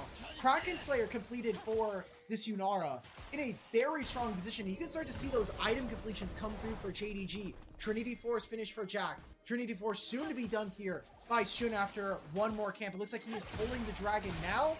And because they know they got mid-prio, JDG get to have their pick of the litter and play for whatever objective they want. No worries about this, and I'm glad they took it slow as well, because imagine had JDG rushed down here and not prioritized Xiaoshu's safety, they would have lost the first turret. Instead, they get to keep first turret, keep Xiaoshu alive, turn it into a dragon as well. JDG are getting everything they asked for and more. Oh, they get the teleport here from Sasa. Scout has just been wailing away at this turret. 3 grubs just makes it so simple for JDG. Incredibly easy for them to find picks. There's the ultimate here from XQW, so I can't imagine there's going to be a real fight. And now, LGD with no jungle camps that they can play for, and a lot of vision here from JDG. They can make whichever plays they want, and they feel really empowered that they're going to be able to get a lot more. Meanwhile, Climber's chilling bot side, can do absolutely nothing. Scout locks XQW in here for just a second before ultimately the splash out, but this is not a winning situation for LGD, especially with the fact that, yes, the play didn't net them anything. LGD, ooh. Agreed. Let's get the highlighter on here. No little bros. I like these guys. Correct. These guys, I suspect people who voted in this poll may have been watching the series. You know, the people who also probably voted also are currently watching the series. That is highly likely. That's powerful. That's extremely powerful. I know. I mean, this is really looking so handily JDG favored, and in a situation where they do not have the draft issues that they had last game. Early game has gone their way, the objectives have gone their way, the composition is good, and doesn't have functional problems with LGD. To be fair, also, JDG, they got a little bit of house money they can play with. Like, they've got at least 2 games they can faff about and kind of do whatever they please. While up to LGD, this is essentially a best of 1 from the rest on here. Every single game has to count if they want any chance of having a postseason here. So, you have the Herald spawning in 50 seconds. Can LGD find any possible play here? They don't have a teleport from Sasa. This is tough. I mean, it makes me so sad to watch what just happened as well. Climber sitting around the mid wave. Scout having just taken top wave. I mean, maybe this is the play. XQW flashes for this. Climber does eventually find his own ultimate, so Scout will go down. The amount of resources expended here is tough, but finding a play at this point is worth it. Yeah, Jax is going to have teleport. Sasa will not, so Sasa needs to keep Jax underneath this turret. Like you said, a lot used during that. Climber, no flash, and no ultimate from this mid-jungle of LGD. Imagine that it's just going to be them cycling through, maybe buys them a little bit of time, and most importantly, I think, stops JDG from immediately ripping this objective. Scout will have teleport and is going to be respawning in a few seconds time here. Porky's going to have first move. Can they make a play on this roll? Eclipse completely busted ability, by the way. Yep. Damn. Shro just gets to live through anything that they could have thrown at him for a few seconds, and absolutely works in JDG's favor because the stall is enough for Scout to teleport back up into the top side, and now you've got a pretty even numbers fight. LGD, remember, having expended so much to put only Cosmic Radiance, and XQW doesn't even get it. YCX the next focus. The Savior has popped up into the top side, but looking still quite good for Shun as he circles back around going, you sure? Savior, do you want the chomp? Xiaoshu shows up, gives him the smack, and Pays in the mid lane, maybe not having as good of a time, will go down, but Sasu falls as well. So 1 for 1 in the mid lane, and in the top side, it's just a JDG win. Yeah, it's a 3-for-1 trade. I think even with Pays dying in mid lane, yeah, I gotta say, mathematically speaking, it's pretty work. Yeah, yeah. Kills going over, those are summoner spells being burnt by the opponents, and now another objective here as JDG got the first turret, they got all 3 of the first objectives, they got the first 3 kills of the game.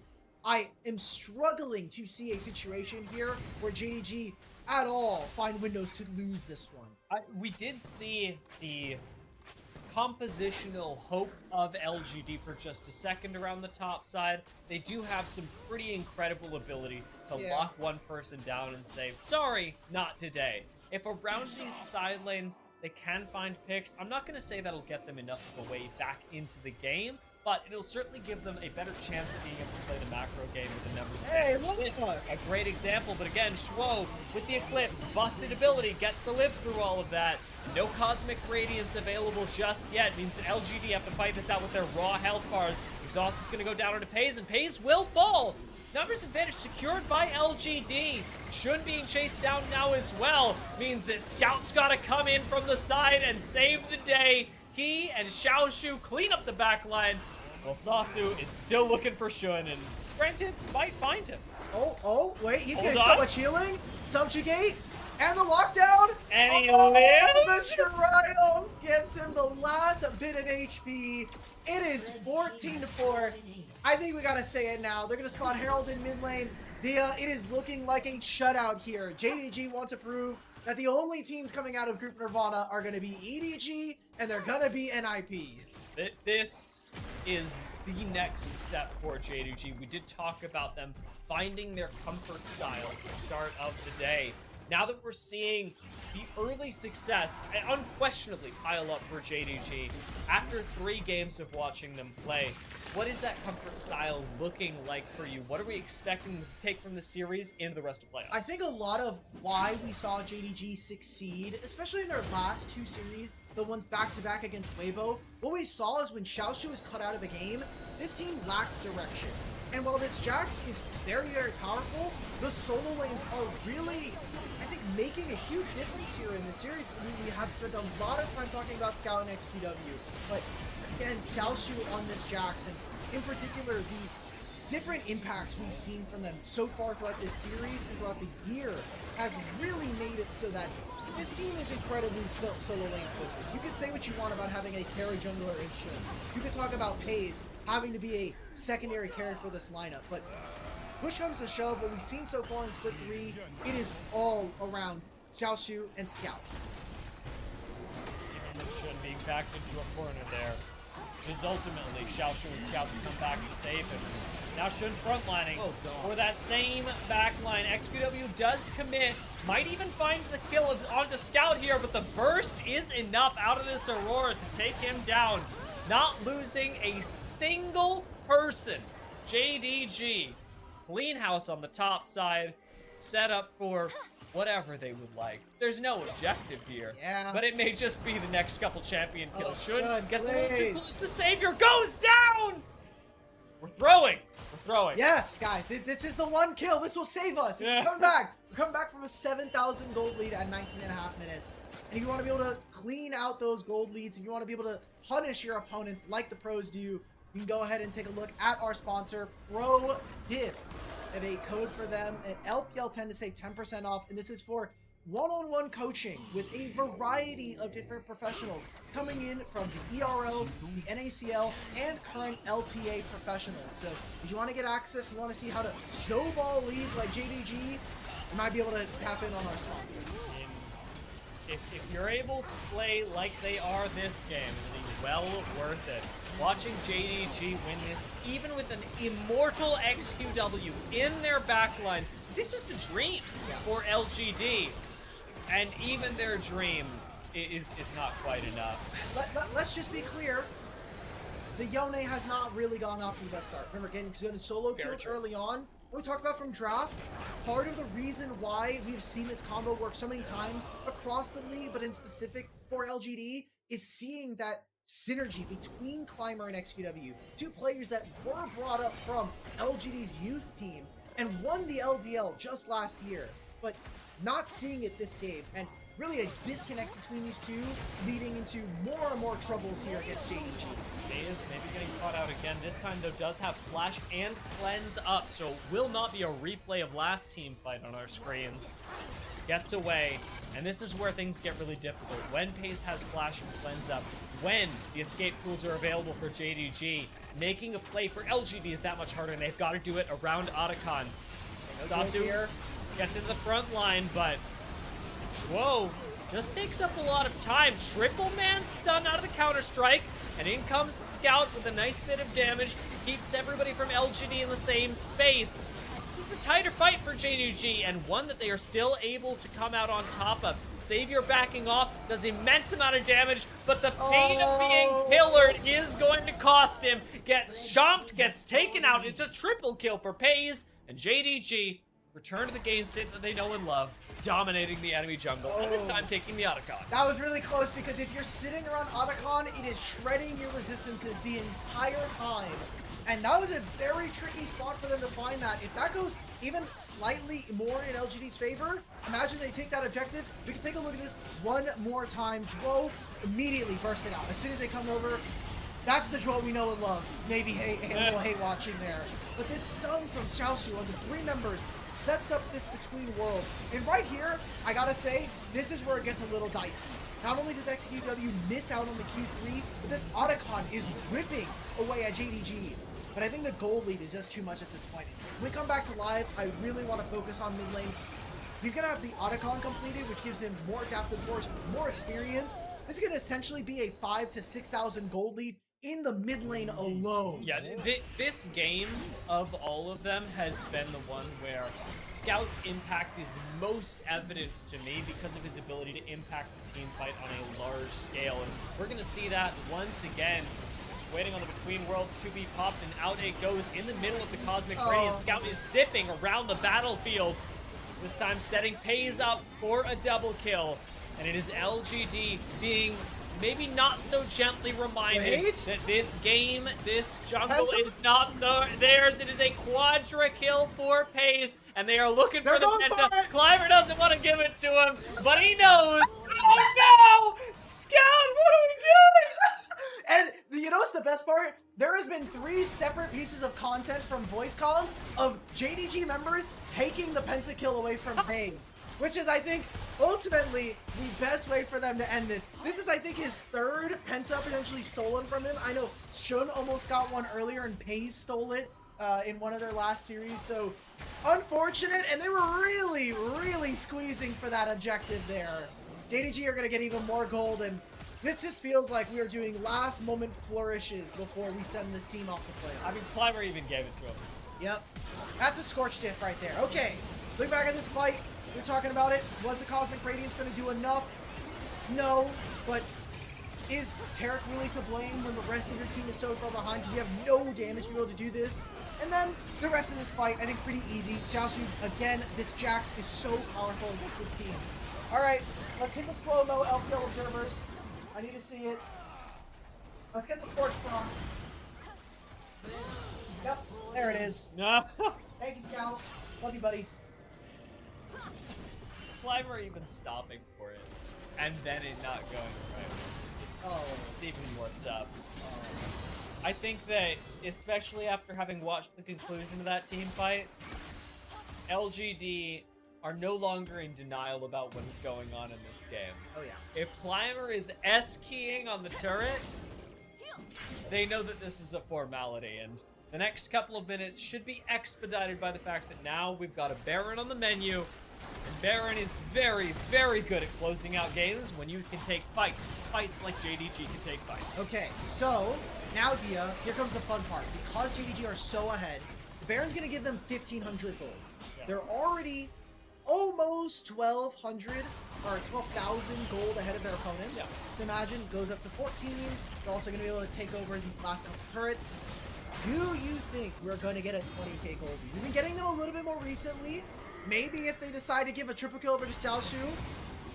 I mean, I could absolutely see it. Xiaoshu wins this fight, right?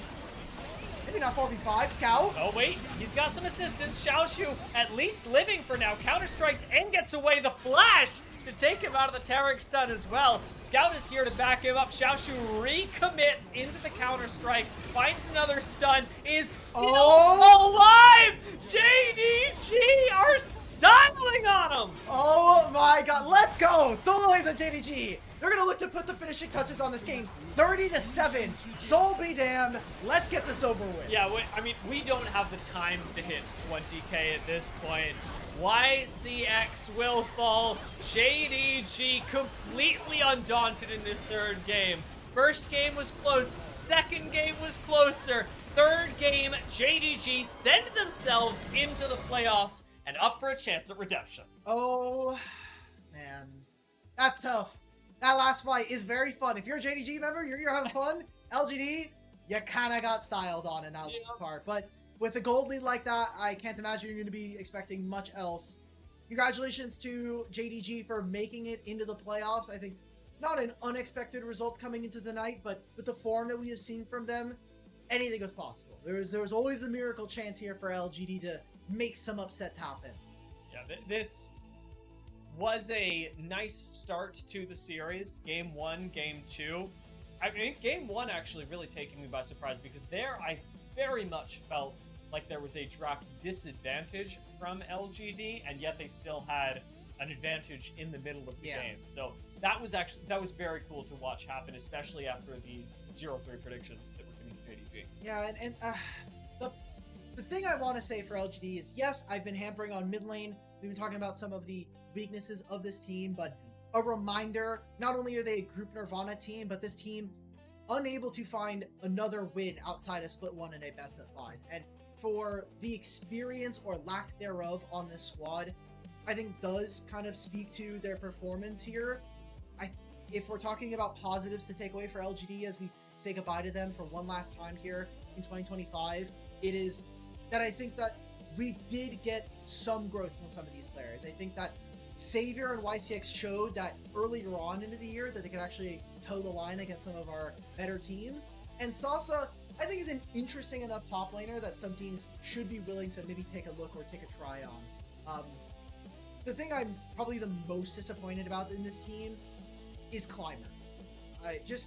Not just in this series, but his storyline throughout this whole year was winning LDL in 2024, coming onto this lineup, getting a year's worth of experience, but all of that is cut short by LGD bringing Nio in the middle of Split 2, and that team looking remarkably better with that player on. So not only do you have to come back into this team as, hey, I got benched for the last time, but now I have to take back this spot, but I think it was valuable game time that could have been spent potentially producing a better player like this, but in chase of wins is what LGD were looking for.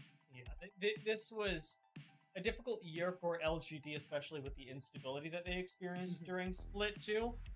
I think that ultimately you are still taking this as, this is your first year, you make it to the play-ins in Split 3. Sure, it's not anything stellar. This isn't going to be, they were a prodigy from a young age, and they came up and rose up and took the LPL, but it's still going to be a natural beginning of what is likely going to be some very nice careers in the LPL. Again, depending on where these teams go and what teams see strengths in the individual players, because we certainly got glimpses of those throughout the year.